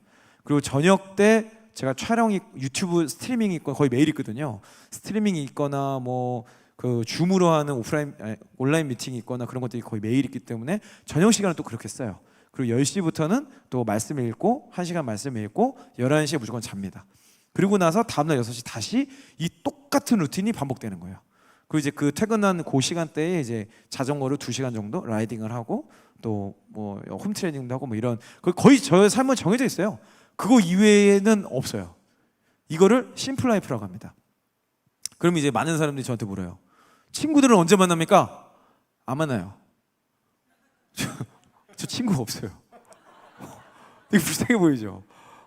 제가 진짜 이런 Q&A가 사실 더 중요한 건데 제가 이 얘기를 진짜 MT도 갈 수 있어요. 가슴 진짜 며칠 밤을 샐 수 있는데 제가 이 방식으로 날마다 주님 앞에 머물고 기도하고 예배하고 주님이 시키시는 거 막 하니까요. 세상을 앞서는 거예요. 어느 순간부터 이게 좀 여러분 재수없게 듣지 마세요. 친구들하고 대화가 안 돼요. 신앙적으로나 기술적으로나 리더십 측면에서 어느 순간 대화가 안 돼요. 그래서 저는 친구가 딱 한 명 있어요. 제가 친구라고 인정할 수 있는 사람이 딱 한 명 있는데 회사에서 제 팀원이었던 사람이에요. 같이 회사에서 함께 기도하고 맨날 밤새고 맨날 고객을 위해서 눈물로 기도했던 그 사람. 그 청년 한 명만 저랑 대화가 돼요. 이 사람은 지금 제가 퇴사하고 나서 제 뒤를 이어서 그 대기업의 그 C 레벨의 아주 그 중요한 위치에 현재 역할을 하고 계신데 그분만 저랑 멘토 멘티 관계고 제 친구예요, 친구. 그분만 저랑 이분 휴가 내고 저도 휴가 내고 둘이서 남자 둘이서 커피숍 가서 10시간 동안 수다 떨어요. 그리고 둘이서 같이 누가 보면 좀 미친 사람들 아닌가 이렇게 생각할 수 있는데 그런 게 친구예요, 여러분. 친구가 뭐 무슨 어렸을 때 뭐 시간 보내다 친구 아니에요, 여러분. 어차피 라이프 스타일 안 맞잖아요. 다 손절 각이야. 다 손절이 어차피 여러분 인생 독고다이예요. 라이프 스타일 핵심 뭐예요? 신앙입니다. 여러분 말씀을 교류할 수 없잖아요. 친구 아닙니다. 어차피 끊어져. 그냥 빨리 손절하세요. 그 사람들 만나느라 시간 쓰지 마세요. 전도의 대상이긴 하지만 친구로서 영을 나눌 수가 없어요. 시간 낭비예요. 그리고 나랑 수준이 안 맞는 사람. 저희 회사 직원들한테 제가 그런 얘기 했는데 저희 회사 직원들이 되게 처음에 힘들어요. 와, 대표님 사실 대표님과 같이 살다 보니까 배우는 것도 많고 너무 좋고 다 좋은데 친구들을 못 만나는 게 너무 힘든데 어떻게 되죠? 그러면 저는 일관되게 얘기합니다. 만나지 마라. 어차피 너는 어느 순간 저 친구들하고 대화가 안 될 거다. 근데 이 친구들이 2년 정도 된 친구들 요즘에 저한테 거꾸로 얘기를 해요. 아, 대표님 오랜만에 만났는데요 진짜 대화가 안 되더라고요. 이 친구랑 만나는 시간이 너무 아까워 죽겠어요. 다시는 안 만나려고 그래요. 그래서 그 친구가 전도하고 헤어졌다 그러더라고요. 이제 다시 못 볼 수도 있으니까. 그러니까 전도의 대상자는 친구라서가 아니고 안 믿는 사람이기 때문에 있는 거죠. 그거 아닌 친구는 어차피 의미 없어요. 그래서 저는 되게 심플합니다. 그리고 제가 만나는 친구의 대상은 다 믿음의 동역자들이에요. 믿음의 동역자들은 자주 만나요. 뭐 몇 시간씩 통으로 만나고 제 주말을 다 그분들하고 기도하는 시간으로 보내고 이런 건 있어요. 근데 평일의 루틴은 그렇다는 거죠. 그래서 저는 하루에 일하는 시간은 한 4시간에서 5시간 정도로 좀 가지려고 나머지는 연구하거나 고객들을 위한 연구를 하거나 뭐 그런 활동으로 시간을 많이 쓰는 편입니다. 개인적으로 굉장히 위로가 되는 게 저 친구 한 명밖에 없거든요. 아, 제대로 살고 계시군요. 네. 아주 훌륭하신 삶. 고향에서 인천 온 친구 한 명밖에 없거든요. 아, 목사님. 근데 예전에 그 같이 사셨던 분들은 그러면 그분들도 친구이지만 그분들이 다 손절각이 되죠. 아니 그 직장인 동료. 직장 동료. 네. 손절할 수 없죠. 네, 그렇죠. 피를 안. 그래도 박보영 목사님 밑에서 이렇게 같이 라이프 스타일이 좀 저희도 뭐 네. 대표님 그 네, 이해합니다. 생활 네, 이해합니다. 늘 기도하러 가고 네. 기도하러 안 가면 여기까지만 하겠습니다. 다음 질문은요. 뚜렷하지 않은 목표로 인해 스펙 관리가 너무 힘든 분인 것 같아요. 연관성이 없이 예쁘지 않은 스펙만 만들어지는 것 같은데 목표는 여러 가지고 또 스펙 관리는 어떻게 해야 될지 이 상황이 좀 어려운 분인 것 같습니다. 정확히 이 주제로 제가 지난주에 스트리밍을 했습니다. 네, 정확히 통계까지 제가 숫자를 다 보여줬어요. 여러분이 알고 있는 스펙은 다 의미 없습니다. 쓸데없어요. 스펙 쌓는데 시간 1도 쓰지 마세요. 단 요것만 하셔야 돼요. 필수 조건이라고 써져 있는 스펙은 준비하셔야 돼요. 공기업을 지원해 그러면 한국사나 뭐 이런 거 있어야 돼요. 이제 그런 필수니까 따야 되는 거고 많은 경우에 공기업 지원할 것도 아니면서 한국사 따고 있어요. 제가 절대 하지 말라고 그러거든요. 토익은 뭐 고고익선이라고 생각하는데 아니에요. 그냥 700 넘으면 돼요. 그러니까 그 회사가 요구하는 기준이 있으면 그 정도만 딱 맞추고 나머지는 시간 1분도 쓰지 않으면 너무 아까워. 그 시간에 차라리 면접왕형 유튜브로 정주행하세요. 이게 제가 이제 농담이 아니고 진짜요, 진짜 제발. 그래서 그 관점으로 자소서나 면접을 준비하시는 게 확률이 훨씬 높습니다. 저희가 그 분석한 통계에 따르면 실제 합격하신 분들의 39%인가? 제가 지금 정확히 숫자 기억 안 나는데 약 30몇 %가 아무 스펙이 없는 사람들이었어요. 그리고 그 합격하신 약 70% 가까운 분들도 스펙이 뭐 일관되게 쫙 나오는 게 없고요. 수십 가지로 다 쪼개져요. 그 말은 뭐냐면 편향이 없다는 거예요. 그냥 이게 있으면 저도 면접관으로서 보면은 그래요. 스펙이 막 자격증이나 이런 게 있잖아요. 그러면 이거는 왜 땄어요? 이거 왜 한 거예요? 라고 오히려 묻게 돼요. 공격의 포인트가 되지 자격증이 있다고 뽑히는 게 아니에요, 여러분. 부르심이 있는 사람은요 자격증도 부르심 때문에 따는 거고 뭐도 못 되는, 그러니까 설명이 되는 게 중요한 거죠. 그러니까 스펙은 정말 쓸데없고 제가 이 이야기를 언제부터 했냐면 2008년도부터 했어요. 제가 그때 이제 채용 기획자였는데 제가 분석을 해봤더니 저는 토익 점수가 높으면 일을 잘할 줄 알았거든요. 그 영어로 하는 일을. 그랬는데 해외 영업하시는 분들 저희 직원들이 한 수백 명 됐었는데 그 사람들을 전부 다 데이터를 긁어내려서 토익 점수와 실제 업무 성과가 상관관계 분석을 해봤더니 역성장 관계인 거예요. 토익 점수 없이 들어온 해외 영업이 일을 더 잘해. 그리고 토익 만점 들어온 애가 다 C급이야. 제가 너무 충격적인 거예요. 그래서 그때부터 토익 하지 마세요. 토익 이제 없어집니다라고 제가 주장을 했거든요. 근데 2009년부터 모든 기업이 토익을 도입한 거예요. 그래가지고 되게 좀 그랬는데 지금 돌아보세요. 그죠? 어느 기업이 토익 점수로 사람 뽑냐고요? 이 토익 안 보죠? 의미 없어요. 여러분이 접근할 수 있는 대부분의 자격증은 다 쓸데없습니다. 자격증이 왜 존재하는지 아세요? 협회 밥벌이 때문에 존재하는 거예요. 한국사 왜 있어요? 한국사 협회 때문에 있는 거예요. 여러분 한글 워드 프로세서 쓰시죠? 그거 왜 존재해요? 난 진짜 그거 없어져야 된다고 확신해요. 세상에서 가장 뒤떨어진 워드 프로그램이에요. 그 프로그램을 쓴다는 것 자체가 정말 구시대적 발상이에요. 지금은 세상은요 다 공짜예요. 세상에서 가장 앞서 있는 워드 프로세서 뭐예요? 구글의 구글 독스예요. 전 세계 모든 사람과 공유할 수 있어요. 실시간 리얼타임으로 다 바뀌어. 내가 말하면 텍스트로 다 바뀌어. 이거는요 바이러스도 없어요. 파일 사라지지도 않아요. 링크 하나로 어디든 공유할 수 있어요. 이거 하나가 우리의 능력치를 바꾸거든요. 한글을 보면은 저도 한글 써봤지만 군대에서 써보고 난 그대로 안 써봤어요. 근데 이거 쓰려면 모든 공공기관 이거 필수거든요. 저는 뭐 미치고 환장하겠어요. 이런 덜 떨어진 여기 관계자분 계시니 분. 이런 구시대적 프로그램을 우리나라의 모든 공공기관의 필수 프로그램을 쓰고 있으니 그것도 하나 쓰면 30만 원을 내야 돼요. 저 진짜 황당합니다. 세상은 가장 앞서 있는 프로그램을 공짜로 풀고 있는데 왜 시대에서 가장 뒤떨어진 프로그램은 30만 원씩 내요? 그 회사 살려주는 거예요. 이게 자격증의 본질입니다. 대다수의 자격증은 그래요. 다만 이런 건 있어요. CPA 그리고 SHR 여러분 뭐 들어보셨나요? 그런 자격증은 진짜 실력 전문성을 재단하는 자격증이에요. 그런 거는 일종의 의사 자격증 이런 거, 변호사 자격증 이런 거. 그러니까 그런 기초 자격증 그것도 똑같아요. 그게 있다고 의사 자격증이 있다고 의사 수술을 잘하는 건 아니에요. 하지만 이 공부를 안 한 사람은 이거를 하면 안 되는 최소한의 법적 허들을 개로 걸어둔 것뿐이에요. CPA도 똑같아요.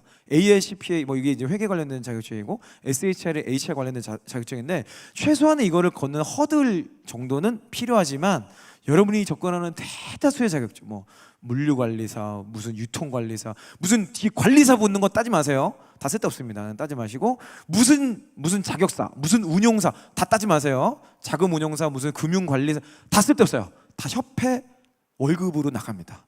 그러니까 하지 마세요. 자격증은 제가 통계로 다 계속 발표해 드릴 테니까 그냥 스트리밍에 알람 설정 해두시고 거기 오시면 이런 질문은 하실 필요도 없다. 다시 한번 강조드립니다. 네, 벌써 마지막입니다. 아쉬우시죠, 여러분? 네, 그러니까 구독하시면 되겠습니다. 오늘의 결론인데 마지막인데요. 진로를 두고 기도할 때 분명한 응답이 없을 수도 있나요? 기도가 모자란 것인지 자기 마음대로 해도 되는 건지 궁금합니다. 저는 이런 경우가 많이 있다고 생각해요. 왜냐면 기도를 했을 때 응답을 받으려면 조건이 몇 가지 있어요. 첫 번째, 성경적으로 기도했는가. 그러니까 내 기도의 본질이 본질적 차원의 기도로 들어갔는가에 대한 컨텐츠에 문제가 있어요. 예수님이 십자가에 달리실 때 하셨던 기도가 뭐죠? 이 못 박히시는 그 순간 저들을 용서해 달라고 그러죠. 근데 우리의 기도는 보통 뭐예요?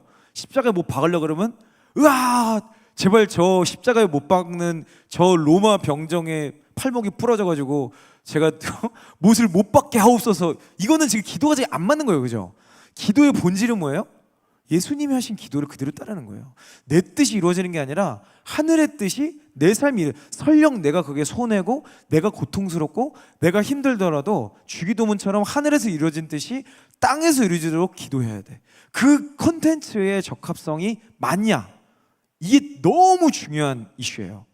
근데 우리의 많은 이 신앙의 성숙도에 따라서 그렇지 않은 기도를 많이 하죠. 뭐 이방인의 기도가 그거잖아요. 이거 주세요, 저거 주세요, 이렇게 해주세요. 전 이게 좋아요. 이 기도. 물론 주님이 거기도 응답을 하시지만 본질적 기도와는 좀 거리가 있는 게 사실이죠. 두 번째는 타이밍 이슈가 있어요. 그러니까 지금 이해할 수 없어. 바울이 그렇게 전도를 하려고 갈렸지만 주께서 다른 정반대로 막 이끌으시잖아요. 그때는 바울도 이해를 못해요. 근데 시간이 지나고 보면 알아요. 그리고 분명히 가면 수많은 선지자들이 당시 예루살렘 가면은 이렇게 묶임 바 되고 죽임 당하는데 가지 마라 그러면서 막 난리를 치는데 바울은 가야 한다라고 얘기하잖아요. 그러니까 타이밍이라는 이슈가 있어요. 그러니까 지금 내가 이해하지 못할지라도 주님의 완벽한 타이밍이라고 그냥 믿으셔야 돼요. 그렇기 때문에 주님이 말씀을 안 하실 때도 있어요. 그 성경에도 보면 구약에도 주님이 저는 출애굽기도 모세도 그랬고 아브라함도 그랬고 수많은 믿음의 선배들이 아주 오랫동안 주님의 말씀을 안 하세요.